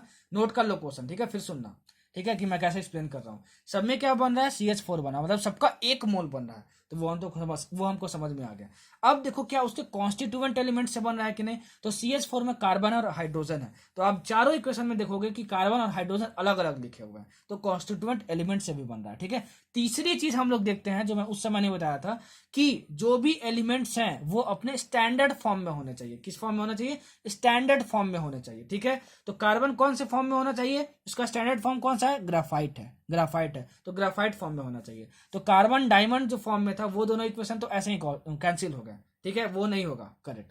अब देखो 2 इक्वेशन बचा हमारे पास, carbon graphite plus 2s2 gives CH4, carbon graphite plus 4H gives CH4, ठीक है, हमारे पास ये बचा, ठीक। अच्छा अब देखो इसमें दोनों कार्बन ग्राफाइट है, ठीक है ना। अच्छा और जो CH4 का 2 तुम्हारा कॉन्स्टिट्यूएंट एलिमेंट्स है, कार्बन और हाइड्रोजन है, तो कार्बन नेचुरल स्टेट में कैसे पाया जाता है, कार्बन C से, ठीक है ना, C ग्राफाइट, तो C ग्राफाइट दोनों में है, और हाइड्रोजन H2 फॉर्म में पाया जाता है, ठीक है। तो कौन से ऑप्शन में तुम्हारा H2 है, ठीक है, कार्बन ग्राफाइट प्लस 2H2 वाले में है, कि कार्बन ग्राफाइट प्लस 4H में है, बस कार्बन ग्राफाइट प्लस 2H2 में है, ठीक है ना, मतलब ऐसे लिखा हुआ है देखो तुम्हारा, ठीक है।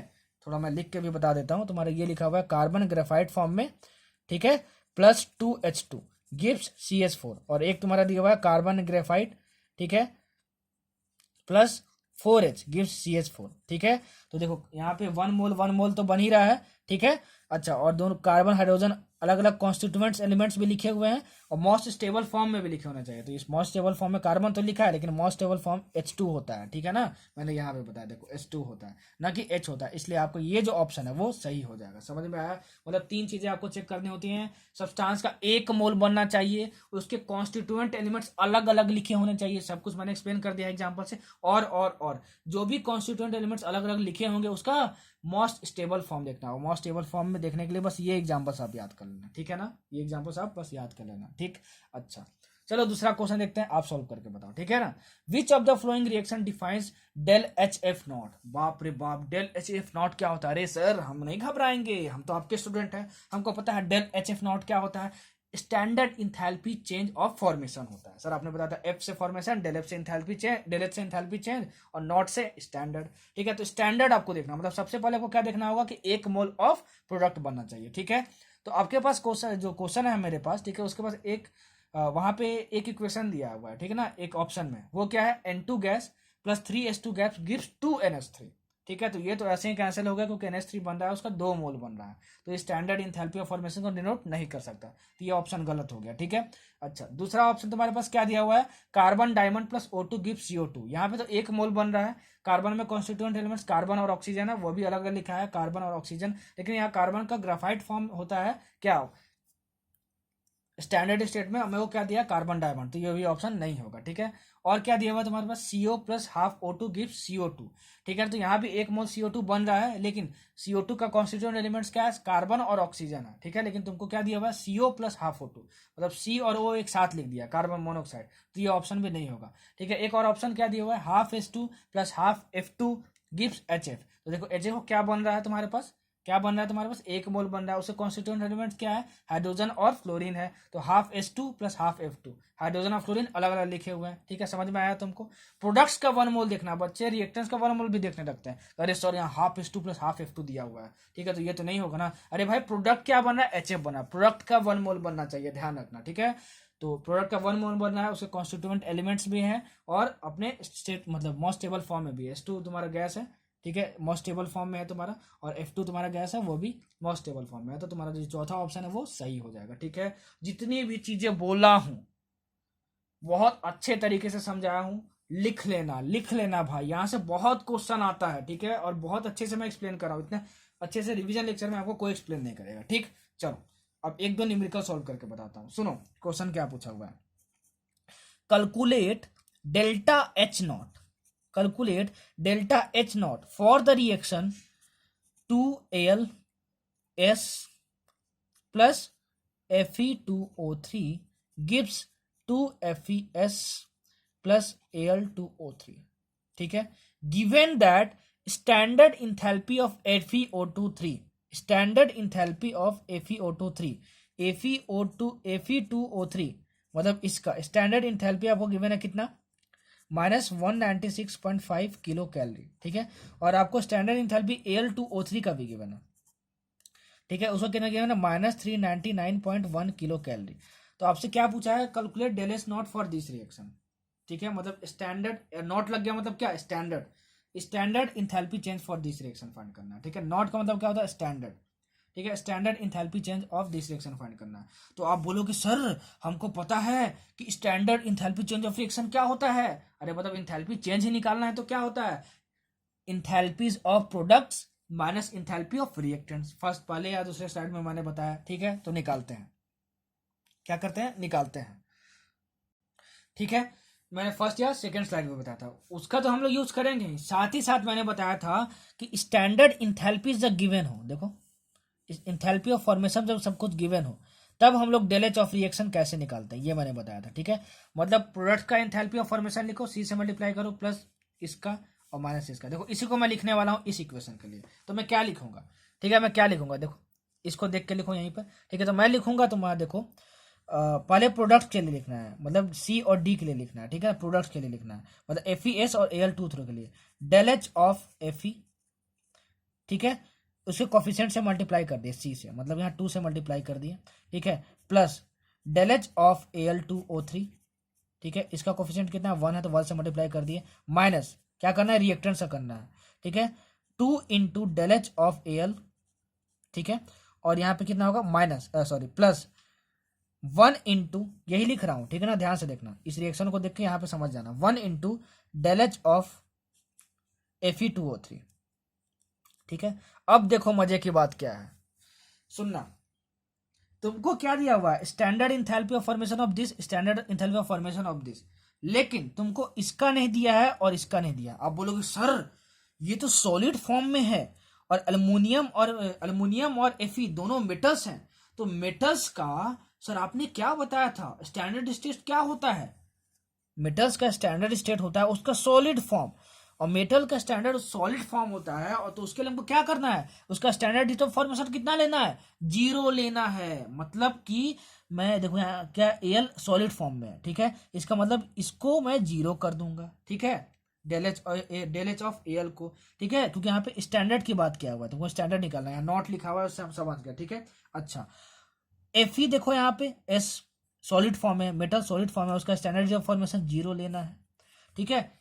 अच्छा Al2O3 और Fe2O3, ठीक है ना, डेल्टा एच Al2O3 का दिया हुआ है तुमको कितना, -399.1, ठीक है, -399.1 Al2O3, ठीक है ना, -399.1, ठीक है, माइनस, और ये तुम्हारा क्या होगा, del H of Fe2O3 that is कितना होगा तुम्हारे पास, -196.5, मतलब यहाँ पे वैल्यू सब्स्टिट्यूट करो, फिर तुमको क्या मिल जाएगा, del H naught of this reaction मिल जाएगा। तो तुम्हारा जो आंसर आ जाएगा वो कितना आ जाएगा, -202.6 किलो कैलोरी, ठीक है। आंसर नोट कर लो, इसको सॉल्व कर लेना। अब तो सब कुछ बता ही दिया है, बस प्लस माइनस करना है। चलो आगे बढ़ते हैं और एक क्वेश्चन और देखते हैं, ठीक है, सब कुछ नोट करते जाना। देखो next question, the heat of formation of the compound in the following reaction is, the standard heat of formation of the compound in the following reaction is, the standard heat of formation of the compound in the following reaction is. सुनना, ठीक है, question लिख लिए, देखो मैं reaction लिख रहा हूं, H2 gas plus Cl2 gas gives 2HCl gas plus दिया हुआ है 44 किलो कैलोरी, ठीक है। तो जब मैं केमिकल इक्विलिब्रियम या थर्मोडायनेमिक्स चैप्टर पढ़ा रहा था तो आपको बताया था अगर प्रोडक्ट के साथ लिखा हुआ है तुम्हारा ये चीज, ठीक है ना, इसका मतलब क्या हुआ है कि हीट निकल रहा है, हीट इज रिलीज, और वो उसकी वैल्यू क्या होती है, del H is equal to minus होती है, -44 किलो कैलोरी। मतलब ये हमारा एक्सोथर्मिक रिएक्शन है। अगर ये प्लस इधर लिखा होता तो कैसा होता, इंडोथर्मिक रिएक्शन होता, और इंडोथर्मिक रिएक्शन में डेल एच की वैल्यू पॉजिटिव होती है, हम लोग पॉजिटिव लिखते।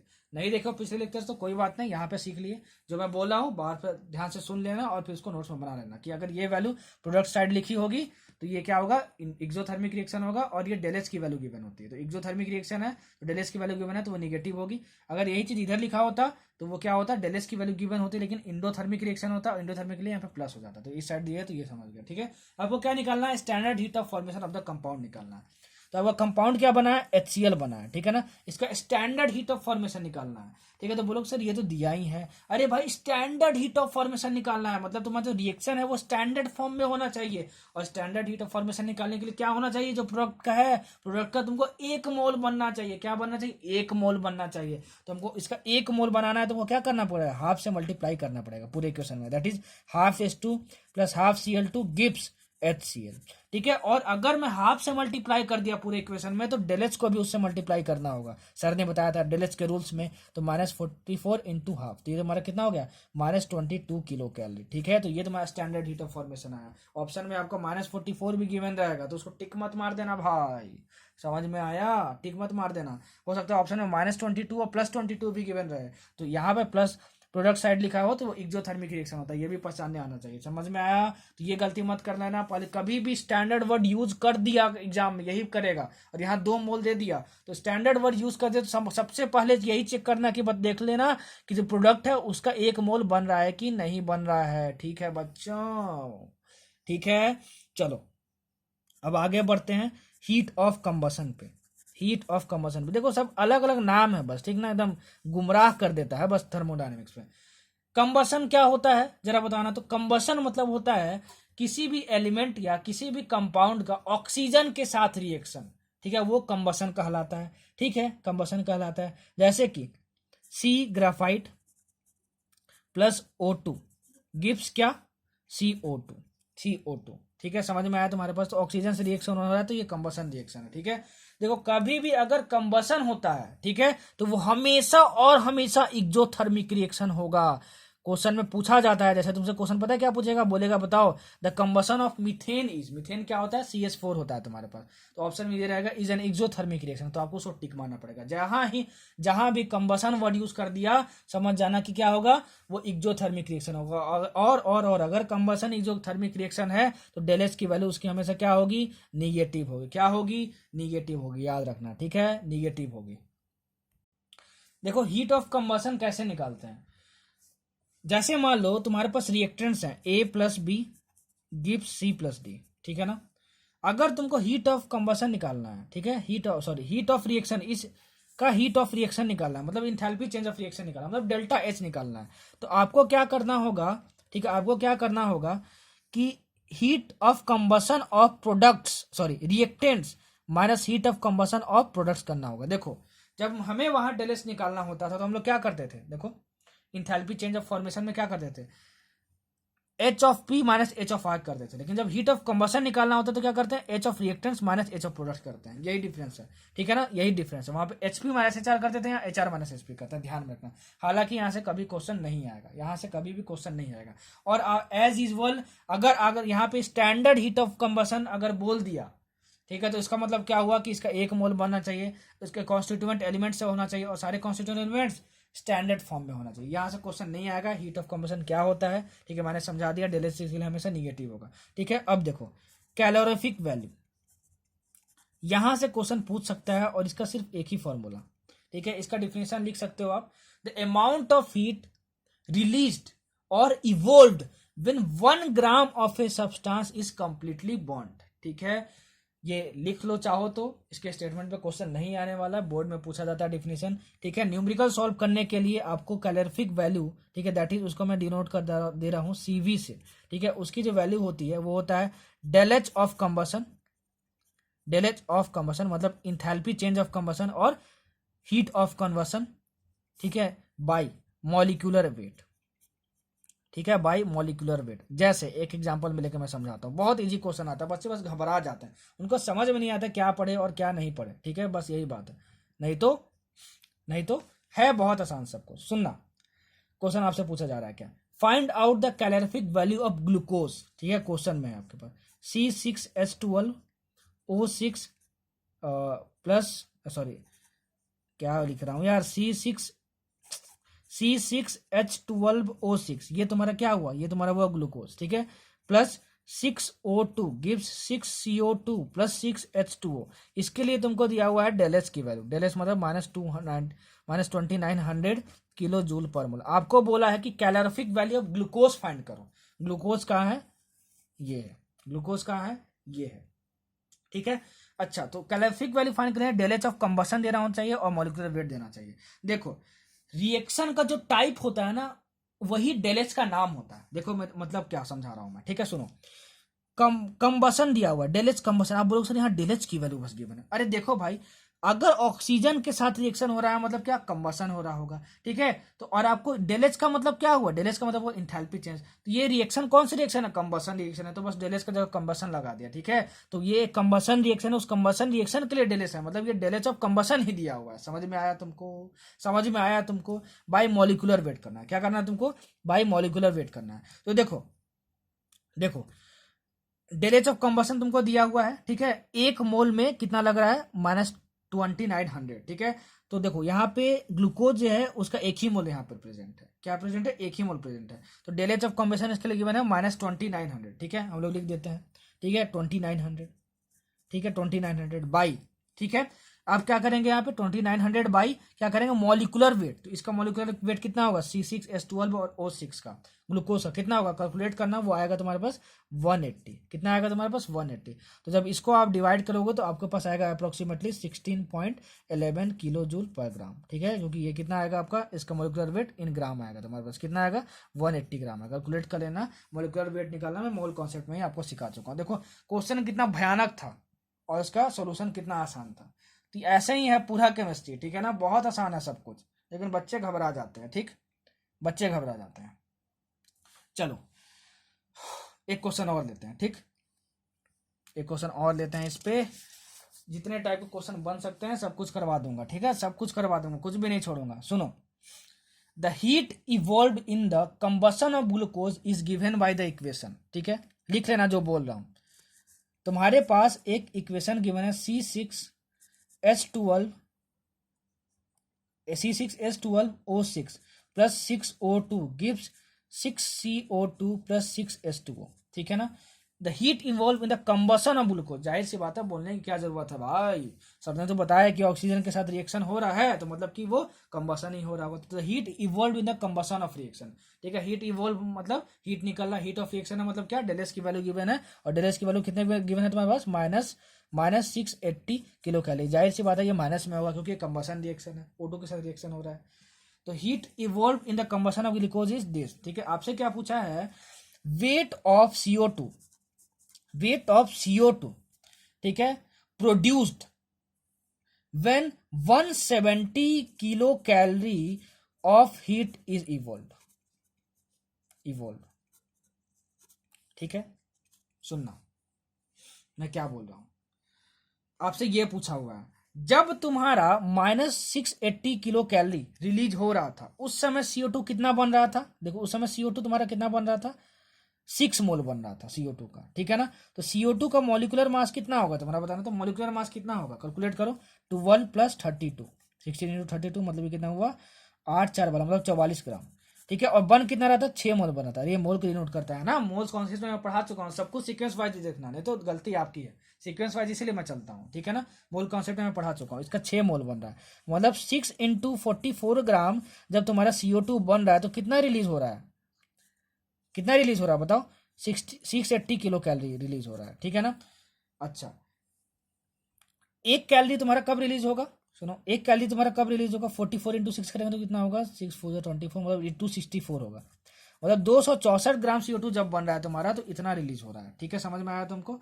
अच्छा, 1 किलो कैलोरी कब रिलीज होगा, 1 किलो कैलोरी कब रिलीज होगा, जब हम कितना CO2 लेंगे, 264/680, ठीक है। तो जब हम लोग को 170 किलो कैलोरी जब हमारा होगा रिलीज, तो कितना होगा, CO2 लेना होगा हमको 264/680, 264/680 इंटू 170, तो ये तुम्हारा कितना हो जाएगा, 66 ग्राम हो जाएगा। ठीक, सोचो यूनिटरी मेथड है। ठीक है, इतना इजी होता है question. All depends on your practice level और आपको किस टीचर ने पढ़ाया है। टीचर का काम होता है आसान बनाना, ठीक है ना, टीचर का काम होता है आसान बनाना। वो आसान भी बना सकता है सब्जेक्ट को और टफ भी बना सकता है, वो उस पर डिपेंड करता है। चलो अब कुछ डिफिनेशंस याद करो, ठीक ना, जो आपको याद रखना है। ठीक है, मैं डिफिनेशंस बोलूंगा, आप लिख लेना और उसको मैं समझा दूंगा पेपर पे। ठीक, पहला डिफिनेशन देखो, हीट ऑफ एटोमाइजेशन। ठीक है, इसका डिफिनेशन देखो, बोल रहा हूं मैं, नोट कर लेना, मैं समझा देता हूं। ठीक है ना, बस डिफिनेशन याद करना और कुछ नहीं। The amount of heat required to dissociate 1 mole gaseous molecules 1 mole gaseous molecules into its gaseous atoms is called as heat of atomization. ठीक है, इसके बारे में वो क्या रखना है कि हीट ऑफ एटोमाइजेशन जो होता है वो एक इंडोथर्मिक रिएक्शन होता है। इंडोथर्मिक रिएक्शन मतलब क्या हुआ, उसके डेलेस की वैल्यू कितनी होगी, पॉजिटिव होगी। ठीक है, पॉजिटिव होगी। ठीक है, और आपसे क्या बोला है, to dissociate 1 mole gaseous molecules into gaseous atoms. ठीक है ना, मतलब 1 मोल तुमको लेना है H2 गैस का, इसको किसमें, इसके एटम में बदलना है। एटम मतलब क्या हुआ तुम्हारा, हाइड्रोजन में बदलना है तुमको। ठीक है ना, हाइड्रोजन में बदलना है। ठीक है, एटम H हुआ और जब 2 H मिल गया तो ये मॉलिक्यूल बन गया, तो H2 तुम्हारा क्या हुआ, मॉलिक्यूल हुआ तुम्हारा। ठीक है, तो एक मॉलिक्यूल को एक एटम में चेंज करना, उसके एटम में चेंज करना, हीट ऑफ एटोमाइजेशन कहलाता है, और ये तुम्हारा इंडोथर्मिक रिएक्शन हुआ। ठीक है, अगर मान लो मैं ये बोलूं कि हाफ H2 इसको मैं 1H में कन्वर्ट कर दे रहा हूं, तो H2 को मैं एटम में तो चेंज कर दिया, लेकिन तुमको कितने मोल्स ऑफ गैसियस मॉलिक्यूल्स को H में चेंज करना है, 1 मोल यहाँ पे होना चाहिए, तो यहाँ पे हाफ मोल है, तो ये हीट ऑफ एटोमाइजेशन को डिनोट नहीं कर रहा है, नोट कर लेना। ये कैसा रिएक्शन है, इंडोथर्मिक रिएक्शन है, इंडोथर्मिक रिएक्शन है। दूसरा, heat of fusion, heat of fusion. ठीक है, हीट ऑफ फ्यूजन, अगर किसी भी सॉलिड को, ठीक है, 1 मोल सॉलिड को, ठीक है ना, अगर तुम लिक्विड फॉर्म में चेंज कर रहे हो, ठीक है ना, 1 मोल इसका लेना चाहिए H2O का। ठीक है, तो उसको हम लोग बोलते हैं फ्यूजन प्रोसेस। ठीक है, और ये तुम्हारा जो हीट ऑफ फ्यूजन होता है वो क्या होता है, इंडोथर्मिक होता है। ये भी क्या होता है, इंडोथर्मिक होता है। तो क्वेश्चन क्या आएगा, हीट ऑफ फ्यूजन जो प्रोसेस है वो क्या है, उसके लिए डेलेस पॉजिटिव होगा कि नेगेटिव होगा, तो इंडोथर्मिक रिएक्शन है तो डेलेस पॉजिटिव होगा। और इसके 1 मोल H2O मतलब जो सॉलिड है उसको लिक्विड फॉर्म में चेंज करना क्या कहलाता है, क्या कहलाता है, कहलाता है तुम्हारा हीट ऑफ फ्यूजन। तो उसका डिफिनेशन क्या होगा, the required amount of heat to convert 1 mole solid into liquid. ठीक है, is called heat of fusion. ये कैसा रिएक्शन होता है, इंडोथर्मिक रिएक्शन होता है। ठीक है, तीसरा, heat of vaporisation, heat of vaporisation. ठीक है, हीट ऑफ वेपोराइजेशन, किसी भी 1 मोल लिक्विड को, ध्यान रखना 1 मोल होना चाहिए, इसको अगर हम कन्वर्ट करें 1 मोल गैस में तो हमको कहलाता है वेपोराइजेशन प्रोसेस। ठीक है, और ये भी जो तुम्हारा होता है क्या होता है, इंडोथर्मिक रिएक्शन होता है। ये तीनों अभी तक क्या है, इंडोथर्मिक रिएक्शन है। याद रखना, पूछेगा कि कौन सा इंडोथर्मिक रिएक्शन है। ठीक है, अच्छा, heat of sublimization, heat of sublimation, heat of sublimation. Sublimation process क्या कहलाता है, सब्लिमेशन प्रोसेस कहलाता है कि सॉलिड को डायरेक्ट गैस में चेंज कर देना। अगर 1 मोल ऑफ हम लोग सॉलिड लेंगे, ठीक है, उसको हम लोग डायरेक्ट चेंज कर देते हैं 1 मोल ऑफ गैस में, तो ये प्रोसेस कहलाता है सब्लिमेशन में। इसके लिए हीट की रिक्वायरमेंट होती है और ये भी प्रोसेस इंडोथर्मिक रिएक्शन इंडोथर्मिक होता है।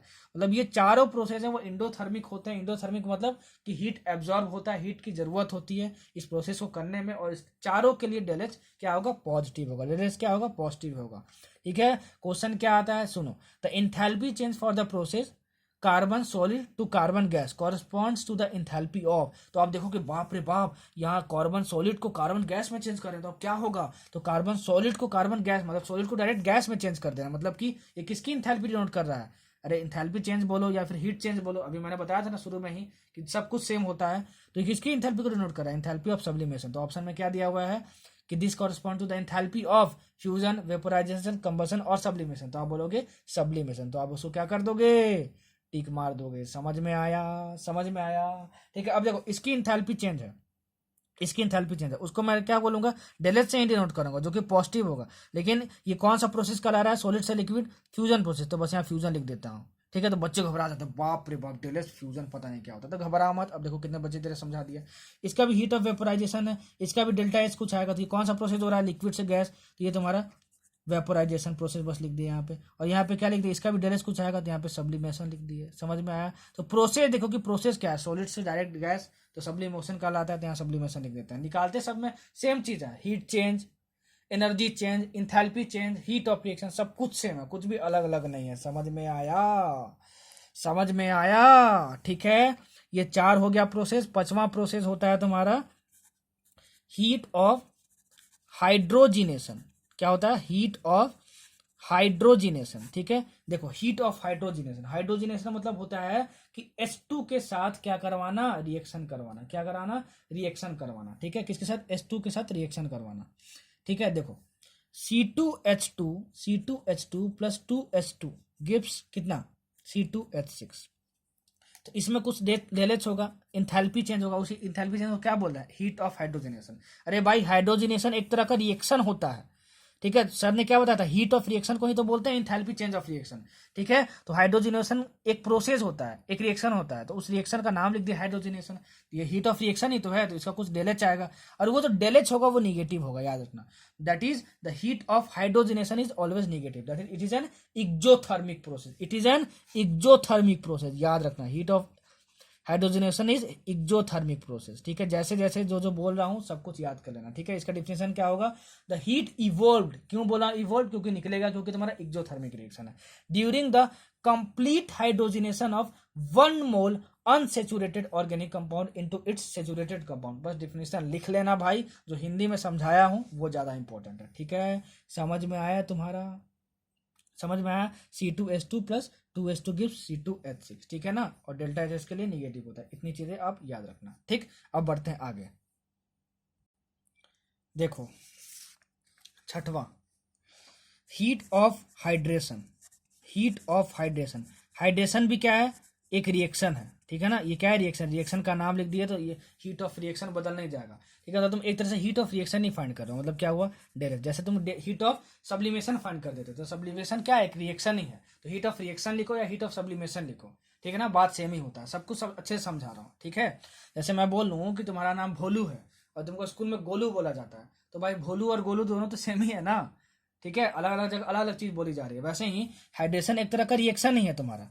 ठीक है, लेकिन उस रिएक्शन का क्या नाम है? दूसरा नाम हाइड्रेशन अब हो जा रहा है। ठीक है, तो उसी रिएक्शन को हम लोग क्या बोलते हैं? हाइड्रेशन बोलते हैं। तो heat of hydration, heat of hydration मतलब क्या? इंथैल्पी चेंज ऑफ हाइड्रेशन, या फिर आप क्या बोलो? Energy change of hydration. सब कुछ सेम होता है, मैंने पहले ही स्लाइड में आपको बता दिया। ठीक है, उसको डेल्टा एच से डिनोट करते हैं। ये हमारा क्या होता है? एक एक्सोथर्मिक प्रोसेस होता है। एक्सोथर्मिक मतलब डेल्टा एच इसके लिए क्या होगा? निगेटिव होगा।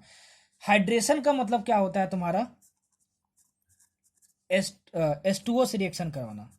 ठीक है, H2O से रिएक्शन करवाना, और H2O इसमें जब जुड़ जाए तब COSO4.5H2O। देखो ये H2O जो है, जो तुम्हारे पास मॉलिक्यूल्स हैं वाटर के, वो इस कंपाउंड से जुड़ गए। ठीक है, तो ये क्या कहलाता है? हीट ऑफ हाइड्रेशन कहलाता है। वो क्या होता है? एक्सोथर्मिक रिएक्शन होता है।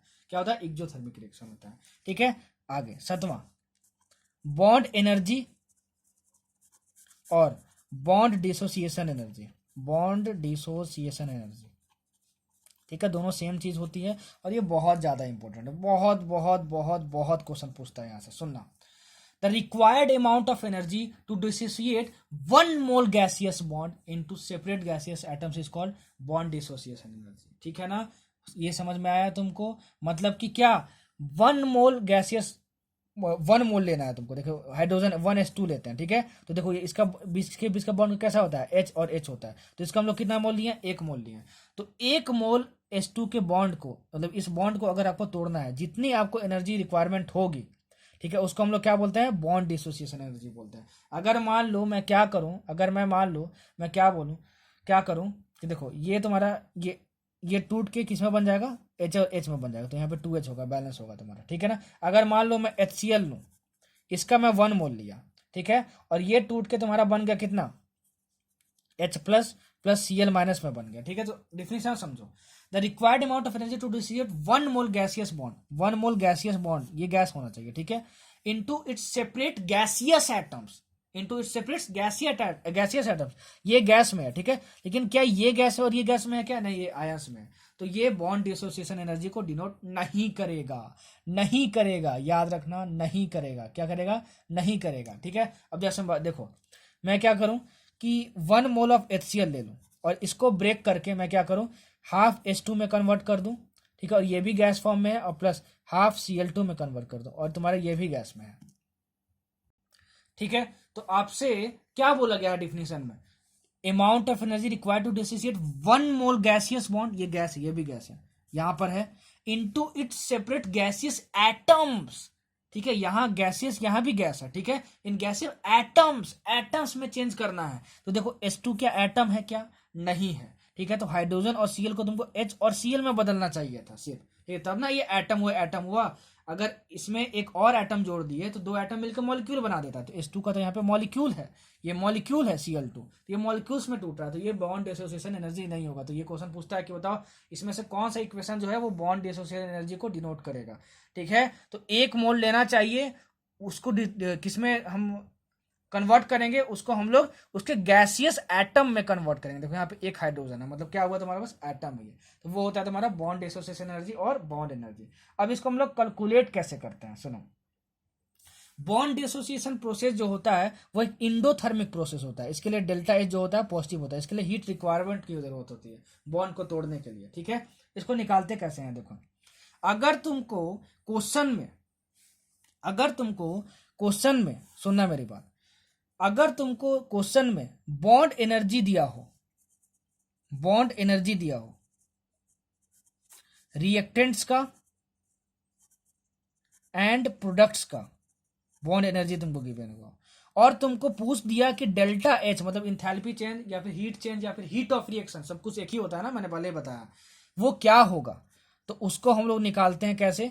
बॉन्ड एनर्जी ऑफ रिएक्टेंट्स, पहले ये याद रखना। बहुत बच्चे क्या करते हैं, बॉन्ड एनर्जी ऑफ प्रोडक्ट्स कर देते हैं, जो delta H equal to HP minus HR करते थे, पहले वहां प्रोडक्ट्स लेते थे, तो वही बच्चों को याद रखता है। इसलिए मैं बोल दे रहा हूं बार बार कि जब बॉन्ड एनर्जी क्वेश्चन में गिवन हो तो डेल्टा एच कैलकुलेट करना हो तो bond energy of reactants minus bond energy of products करते हैं। बहुत बच्चे गलती कर देते हैं, bond energy of product minus bond energy of reactants कर देते हैं, और आंसर साइन के साथ उल्टा आ जाता है, वो ऑप्शन में होता है, टिक मार देता है, गलत हो जाता है। बॉन्ड एनर्जी गिवन हो और डेल्टा एच निकालना हो तो bond energy of reactants minus bond energy of products करना। समझ में आया? ये इसका ध्यान रखना, गलती मत करना भाई लोग, पहले बोल दे रहा हूं आपको। ठीक है, गलती मत करना, ठीक है, गलती मत करना। ठीक है, दूसरी चीज ये तुमको समझ में आ गया। अगर मान लो आपको एवरेज बॉन्ड एनर्जी पूछे,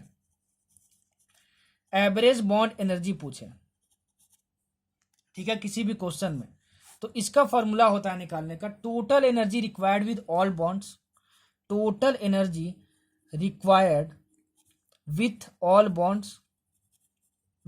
bonds by number of bond dissociation. इसका मैं एग्जांपल, दोनों का एग्जांपल लेके आपको सिखाऊंगा, ठीक ना। सबसे पहले इस पे बेस्ड क्वेश्चन आपको सिखाता हूँ, इस पे बेस्ड क्वेश्चन आपको सिखाता हूँ कैसा पूछेगा। ठीक है, यहां से कम पूछेगा, लेकिन ये वाला जो फॉर्मूला है इस पे बहुत सारे क्वेश्चन पूछता है, तो इसको मैंने अच्छे से सिखाऊंगा आपको। ठीक है ना, अभी आपको अच्छे से सिखाऊंगा। Total energy required with all bonds by number of bond dissociation. ठीक है, बॉन्ड डिसोसिएशन। देखो, मान लो तुम्हारे पास एक क्वेश्चन गिवन है, ठीक है, HOH, ठीक है, मतलब H2O है ये तुम्हारे पास, plus 112 kilo joule gives HO plus H, और गिवन है HO प्लस 108 किलो जूल, ठीक है, गिब्स H प्लस O। ठीक है, आपसे बोला है बताओ एवरेज बॉन्ड एनर्जी क्या होगा, ठीक है। तो क्या था आपका formula? Total energy required with all bonds. ठीक है, total energy required with all bonds. देखो, बॉन्ड को तोड़ने में एनर्जी की रिक्वायरमेंट होती है, वो क्या होता है, एक इंडोथर्मिक रिएक्शन होता है। क्या होता है? एक इंडोथर्मिक रिएक्शन होता है, सर ने बताया था। ठीक है, तो देखो रिएक्टेंट साइड प्लस लिखा है, मतलब क्या हुआ, हीट का रिक्वायरमेंट की जरूरत है, मतलब इंडोथर्मिक रिएक्शन है, सर बहुत बार बता चुके हैं। यहाँ पे देखो कितना, कौन सा बॉन्ड टूटा, देखो ये बॉन्ड टूट गया, तभी तो HO आया बस, और ये H अलग हो गया। ठीक है, समझ में, इसमें इतना रिक्वायरमेंट की जरूरत है। ठीक है, total energy required with all bonds, मतलब इस बॉन्ड को तोड़ने में इतना एनर्जी की जरूरत है। अब देखो यहाँ पे H और O अलग अलग हो गया, मतलब ये बॉन्ड भी टूट गया तुम्हारा, मतलब इस बॉन्ड को तोड़ने में कितना हुआ, 108 किलो जूल, मतलब टोटल एनर्जी इन दोनों बॉन्ड को तोड़ने में कितना लगा तुम्हारे पास, 112 प्लस 108, ठीक है, by number of bond dissociation, कितने बॉन्ड टूटे। देखो, एक ये बॉन्ड तोड़े हो तुम और एक ये बॉन्ड तोड़े हो तुम, मतलब बाई 2। ठीक है, तो ये तुम्हारा एवरेज बॉन्ड एनर्जी आ जाएगा, और इसको सॉल्व करोगे तो तुम्हारा कितना आ जाएगा, 110 किलो जूल पर मोल। समझ में आया? ठीक है, चलो अब दूसरा क्वेश्चन देखते हैं। ठीक है, वो डेलेच वाले पे कि बॉन्ड एनर्जी दिया रहेगा तो कैसे निकालेंगे। एक क्वेश्चन लेकर सिखा रहा हूँ, बहुत अच्छा क्वेश्चन है, ऐसा ही क्वेश्चन पूछा जाता है। ठीक है, देखो, bond energy of N triple N HH NH bonds आपको गिवन है, इसकी बॉन्ड एनर्जी आपको गिवन है, ठीक है, कितनी गिवन है, इसका 945, इसका 436 और इसका 391 सभी किलो जूल पर मोल में है। तो आपसे बोला है कि बताओ enthalpy of reaction N2 plus 3S2 gives 2 NH3 क्या होगा। इसका एंथैल्पी ऑफ रिएक्शन पूछा है, ठीक है। अगर मान लो एंथैल्पी चेंज ऑफ रिएक्शन बोलता तो सेम ही होता, अगर हीट ऑफ रिएक्शन बोलता तो सेम मतलब होता, अगर एनर्जी चेंज ऑफ रिएक्शन बोलता तो सेम होता, एनर्जी चेंज ऑफ रिएक्शन बोलता तो सारी चीजें कुछ भी पूछ देता तो सेम होता। मैंने पहले ही बता दिया, ठीक है ना, बार बार याद दिलाता हूँ ताकि बच्चे यहाँ पे कंफ्यूज मत हो, ठीक है, सब कुछ सेम होता है, ठीक है। तो आपसे पूछा है इंथैल्पी ऑफ द रिएक्शन, मतलब कितना पूछा, डेल एच। तो सर ने बताया था कि जब भी enthalpy change of reaction find करना हो और जब बॉन्ड एनर्जी गिवन हो तो हम लोग क्या करते हैं, bond energy of reactants minus bond energy of क्या करते हैं हम लोग, बॉन्ड एनर्जी ऑफ हम लोग क्या करते हैं, प्रोडक्ट्स करते हैं, तो हमको ये डेल एच मिल जाता है, डेल एच मिल जाता है, ठीक है। अब ध्यान दो, सब कभी भी बॉन्ड एनर्जी गिवन हो तो जो जो तुम्हारे पास यहाँ पे प्रेजेंट है सबका स्ट्रक्चर बना लेना पहले। तो देखो N2 कैसे बनता है, ऐसे बनता है, जानते ही होगा, नहीं जानते तो जान लो। प्लस H2 कैसे बनता है, HH, और यहाँ पे 3 मोल है, देखो यहाँ पे गिब्स क्या, NH3, तो NH3 कैसे बनता है, NHH, और इसका कितना मोल है, 2 मोल है, ठीक है। अच्छा, सबसे पहले लिखते हैं बॉन्ड एनर्जी ऑफ रिएक्टेंट्स, तो NN, ठीक है, क्या है NN, ठीक है। तो bond energy of products reactants लिखते हैं, तो ये और प्लस ये, ठीक है। तो ये इसका कितना दिया हुआ है वैल्यू, देखो 945 दिया बॉन्ड एनर्जी, 945 प्लस HH का कितना दिया, 436, ये HH का दिया हुआ है, लेकिन HH का कितना मोल है, 3 मोल है, तो इसको 3 से मल्टीप्लाई करना होगा, भूलना मत, ठीक है, जो भी कोफिशिएंट है उससे मल्टीप्लाई करना होगा, ठीक है। अच्छा, ठीक है, ये तुम्हारा किसका आ गया, बॉन्ड एनर्जी ऑफ रिएक्टेंट्स आ गया ये पूरा, ठीक है। और ये देखो प्रोडक्ट में क्या है, ये है तुम्हारे पास NH बॉन्ड का दिया है 391, ठीक है, NH बॉन्ड का दिया हुआ 391, तो यहाँ पे कितने NH बॉन्ड है, 1 2 और ये 3, तो 3 NH बॉन्ड है, ठीक है, 3 है, एक NH बॉन्ड का इतना गिवन है, तो 3 NH बॉन्ड का कितना होगा, 391 इंटू 3, 391 इंटू 3, और यहाँ इसका कोफिशिएंट कितना है, 2, तो उसके कोफिशिएंट से मल्टीप्लाई कर दो, तो इतना हो जाएगा 2 इंटू 391 इंटू 3, और ये कितना हो जाएगा 945 प्लस 3 इंटू 436, ठीक है। और आप कैसे निकालोगे, बॉन्ड एनर्जी ऑफ रिएक्टेंट्स, तो ये पूरा कितना आ गया, बॉन्ड एनर्जी ऑफ रिएक्टेंट्स आ गया माइनस बॉन्ड एनर्जी ऑफ ये प्रोडक्ट, ठीक है। तो इसको सॉल्व करना, आपकी वैल्यू आएगी -93 किलो जूल, ठीक है। अगर बच्चे इसको अपोजिट कर देते हैं तो कितना आ जाएगा, +93 किलो जूल, और ऑप्शन में आएगा उसको टिक मार दोगे, फिर गलत करके आओगे, फिर मुंह बना लोगे, बोलोगे सर गलत हो गया, ठीक है। तो ये आप गलत नहीं करोगे क्योंकि आप लॉ सर के स्टूडेंट हो, पर हमेशा बॉन्ड एनर्जी गिवन हो तो पहले रिएक्टेंट्स माइनस प्रोडक्ट करना, ठीक है, समझ में आया। चलो नेक्स्ट कॉन्सेप्ट, और ये भी इंपॉर्टेंट कॉन्सेप्ट है, हीट बोल रहा हूं, Hess law of constant heat summation, Hess law of constant heat summation, ठीक है। घबराना मत, टॉपिक देखो बहुत ईजी है, बहुत ईजी है, ये स्टेटमेंट लिख लेना, द हीट चेंज मतलब क्या, हीट चेंज मतलब क्या, एनर्जी चेंज, ठीक है, या फिर इंथैल्पी चेंज, सब कुछ सेम होता है, सर ने बताया था। The heat change, enthalpy change और whatever that is heat reaction, heat of the reaction in a complete chemical reaction always remains same whether reaction completes in one step or more। समझना क्या बोल रहा हूं मैं तुमको, ठीक है, समझना मैं क्या बोल रहा हूं तुमको। देखो अगर मान लो तुम्हारा कोई रिएक्शन दिया है, ए से तुमको बी बनाना है, इसका तुमको वैल्यू दिया हुआ है डेल एच। अब इस रिएक्शन के पास तुम किसी और तरीके से पहुंच रहे हो, ए से पहले सी बना रहे हो और फिर सी से फिर बी बना रहे हो, ठीक है। यहां से यहां पहुंचने में डेल एच 1 है और यहां से पहुंचने में डेल एच 2 है, ठीक है ना। तो इन दोनों का addition del H 1 plus del H 2 क्या होगा, डेल एच के इक्वल होगा। मतलब ए से बी डायरेक्ट बनाओ या फिर ए से सी, सी से बी बनाओ, ठीक है। तो जो भी इंटरमीडिएट का तुम्हारा क्या होगा, हीट ऑफ रिएक्शन होगा, मतलब इंथैल्पी चेंज ऑफ रिएक्शन होगा, उन दोनों का एडिशन कर दोगे तो ओरिजिनल जो तुम्हारा रिएक्शन है फाइनली, ठीक है, उसके डेल एच के इक्वल होगा। अब मान लो तुम क्या करते, यहां से क्या करते, ये डी पे जाते, फिर ई पे जाते, फिर यहां पहुंचते, मतलब पाथ पे डिपेंड नहीं करता है, ठीक है। मतलब इस रिएक्शन का अगर मान लो डेल एच है इंथैल्पी चेंज, तो डेल एच ही रहने वाला है, ठीक है। तो ये क्या हो गया, मान लो डेल एच 3 है और ये डेल एच 4 है और ये तुम्हारा डेल एच 5 है, ठीक है। तो इन तीनों को ऐड करोगे तब आप यहाँ पहुंच रहे हो, ठीक है। तो del H 3 plus del H 4 plus del H 5, ठीक है, ये भी किसके इक्वल होगा, डेल एच के इक्वल होगा। तो देखो ये भी डेल एच के इक्वल है, ये भी डेल एच के इक्वल है, मतलब इन दोनों आपस में क्या होंगे, इक्वल होंगे। तो कभी कभार पता है क्या क्वेश्चन पूछता है, देखो आपको बोलेगा कि देखो ए से बी पहुंच रहे हैं, डेल एच की वैल्यू आपको गिवन है, ठीक है, आपको इस मोड से पहुंचना है और इस मोड से पहुंचना है, तो इसकी वैल्यू दी रहेगी और बोलेगा बताओ ई से बी के लिए डेल एच 5 कितना होगा, आपको ये फाइंड करना होगा। तो आप बोलोगे चाहे हम इस तरीके से जाए चाहे इस तरीके से जाए, ठीक है, इस तरीके से जाए, हमको डेल एच ही वैल्यू मिलने वाली। तो इन दोनों का एडिशन डेल एच के इक्वल होगा, इन तीनों का एडिशन डेल एच के इक्वल होगा, और दोनों डेल एच के इक्वल इसलिए आपस में इक्वल होंगे और आपको डेल एच 5 की वैल्यू मिल जाएगी। समझ में आया? समझ में आया? ठीक है, चलो। तो आपसे Hess law of constant heat summation पे कैसे क्वेश्चन पूछेगा मैंने आपको बता दिया। ठीक है, सब कुछ दिया रहेगा, del H 1 del H 2 del H 3 del H 4, आपसे ई से बी के लिए डेल एच 5 पूछ लेगा। तो इन दोनों का समेशन सबके समेशन के इक्वल होगा। समझ में आया आपको? अगर दोनों का इनिशियल रिएक्टेंट और दोनों का फाइनल प्रोडक्ट, ठीक है, इनिशियल रिएक्टेंट और फाइनल प्रोडक्ट सेम हो तो, ठीक है, मैंने सिखा दिया। यहाँ से यही क्वेश्चन आपसे बन सकता है। ठीक है, एक आपसे शानदार क्वेश्चन लेकर आपको सॉल्व करके दिखाता हूँ। ठीक है, एक क्वेश्चन, वैसे क्वेश्चन बहुत पूछे जाते हैं, ठीक है ना, सीखना। ठीक है, एक एग्जांपल मैं ले रहा हूँ, सुनना। The heat of formation of CO2 and H2O are. CO2 gas, ठीक है, CO2 गैस, इसका हीट ऑफ फॉर्मेशन आपको गिवन है। ठीक है ना, कितना दिया है? -97। और तुम्हारे पास दिया हुआ है हीट ऑफ फॉर्मेशन किसका? H2O लिक्विड का। कितना गिवन है तुम्हारे पास? -68 किलो कैलोरी पर मोल। ठीक है, इसका भी कितना गिवन है? किलो कैलोरी पर मोल। ठीक है, ये गिवन है तुमको। आपको बोला heat of combustion of benzene is -783। Heat of combustion, heat of combustion of benzene, benzene क्या होता है? बेंजीन का फार्मूला, बेंजीन का फार्मूला होता है हमारे पास C6H6। ठीक है, कितना है तुम्हारे पास? दिया है क्वेश्चन में -783 किलो कैलोरी पर मोल। आपसे बोल रहा है what will be the heat of formation of benzene. ठीक है, आपसे बोल रहा है heat of formation of benzene क्या होगा। ठीक है, कैसे सॉल्व करेंगे देखो, मैंने बताया था heat of formation of benzene. Formation मतलब क्या होता है? बनाना। आपको क्या बनाना है? बेंजीन। बेंजीन मतलब कितना? C6H6। ठीक है, C6H6। अच्छा, ये बनाना है। बनाना किससे है तुमको?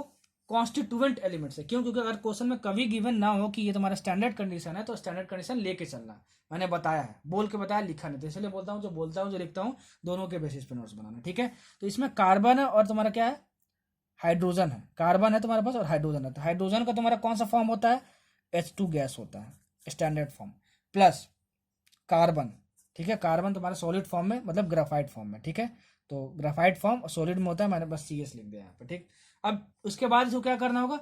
बैलेंस करना होगा, तभी तो थर्मोकेमिकल इक्वेशन बना। थर्मोकेमिकल क्या होता था? बैलेंस होना चाहिए, फिजिकल स्टेट डिनोट करना चाहिए। ठीक है ना, और 3 कंडीशन मैंने बताए थे, आपको याद होगा। तो इसको पहले बैलेंस कर लो, तो कितना होगा? 6 और ये तुम्हारा 3 हो जाएगा।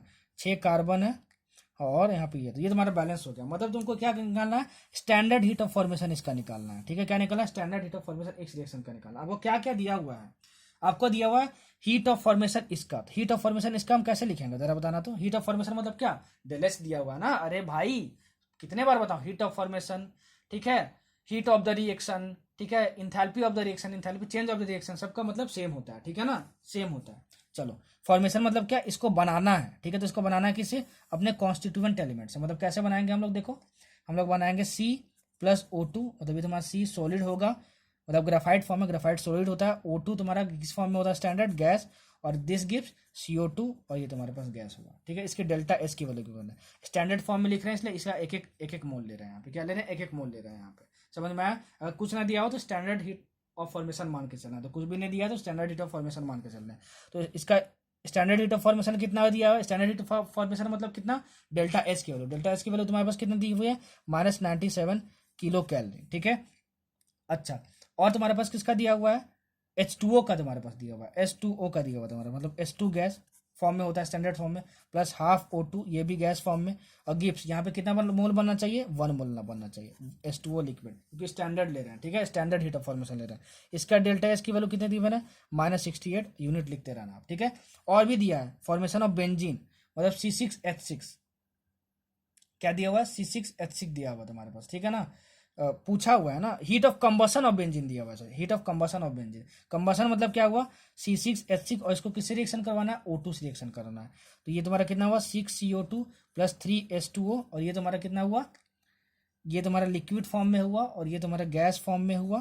ठीक है, इसको बैलेंस करोगे तो आपके पास आएगा 7/2, ठीक है ना, यहाँ पे आएगा 7/2, ठीक है। अगर किसी भी हाइड्रोकार्बन को, हाइड्रोकार्बन मतलब जिसमें कार्बन और हाइड्रोजन हो, उसको तुम ऑक्सीजन से रिएक्ट करवाओ तो हमेशा और हमेशा CO2 और H2O बनता है, याद रखना, नोट कर लेना, ठीक है।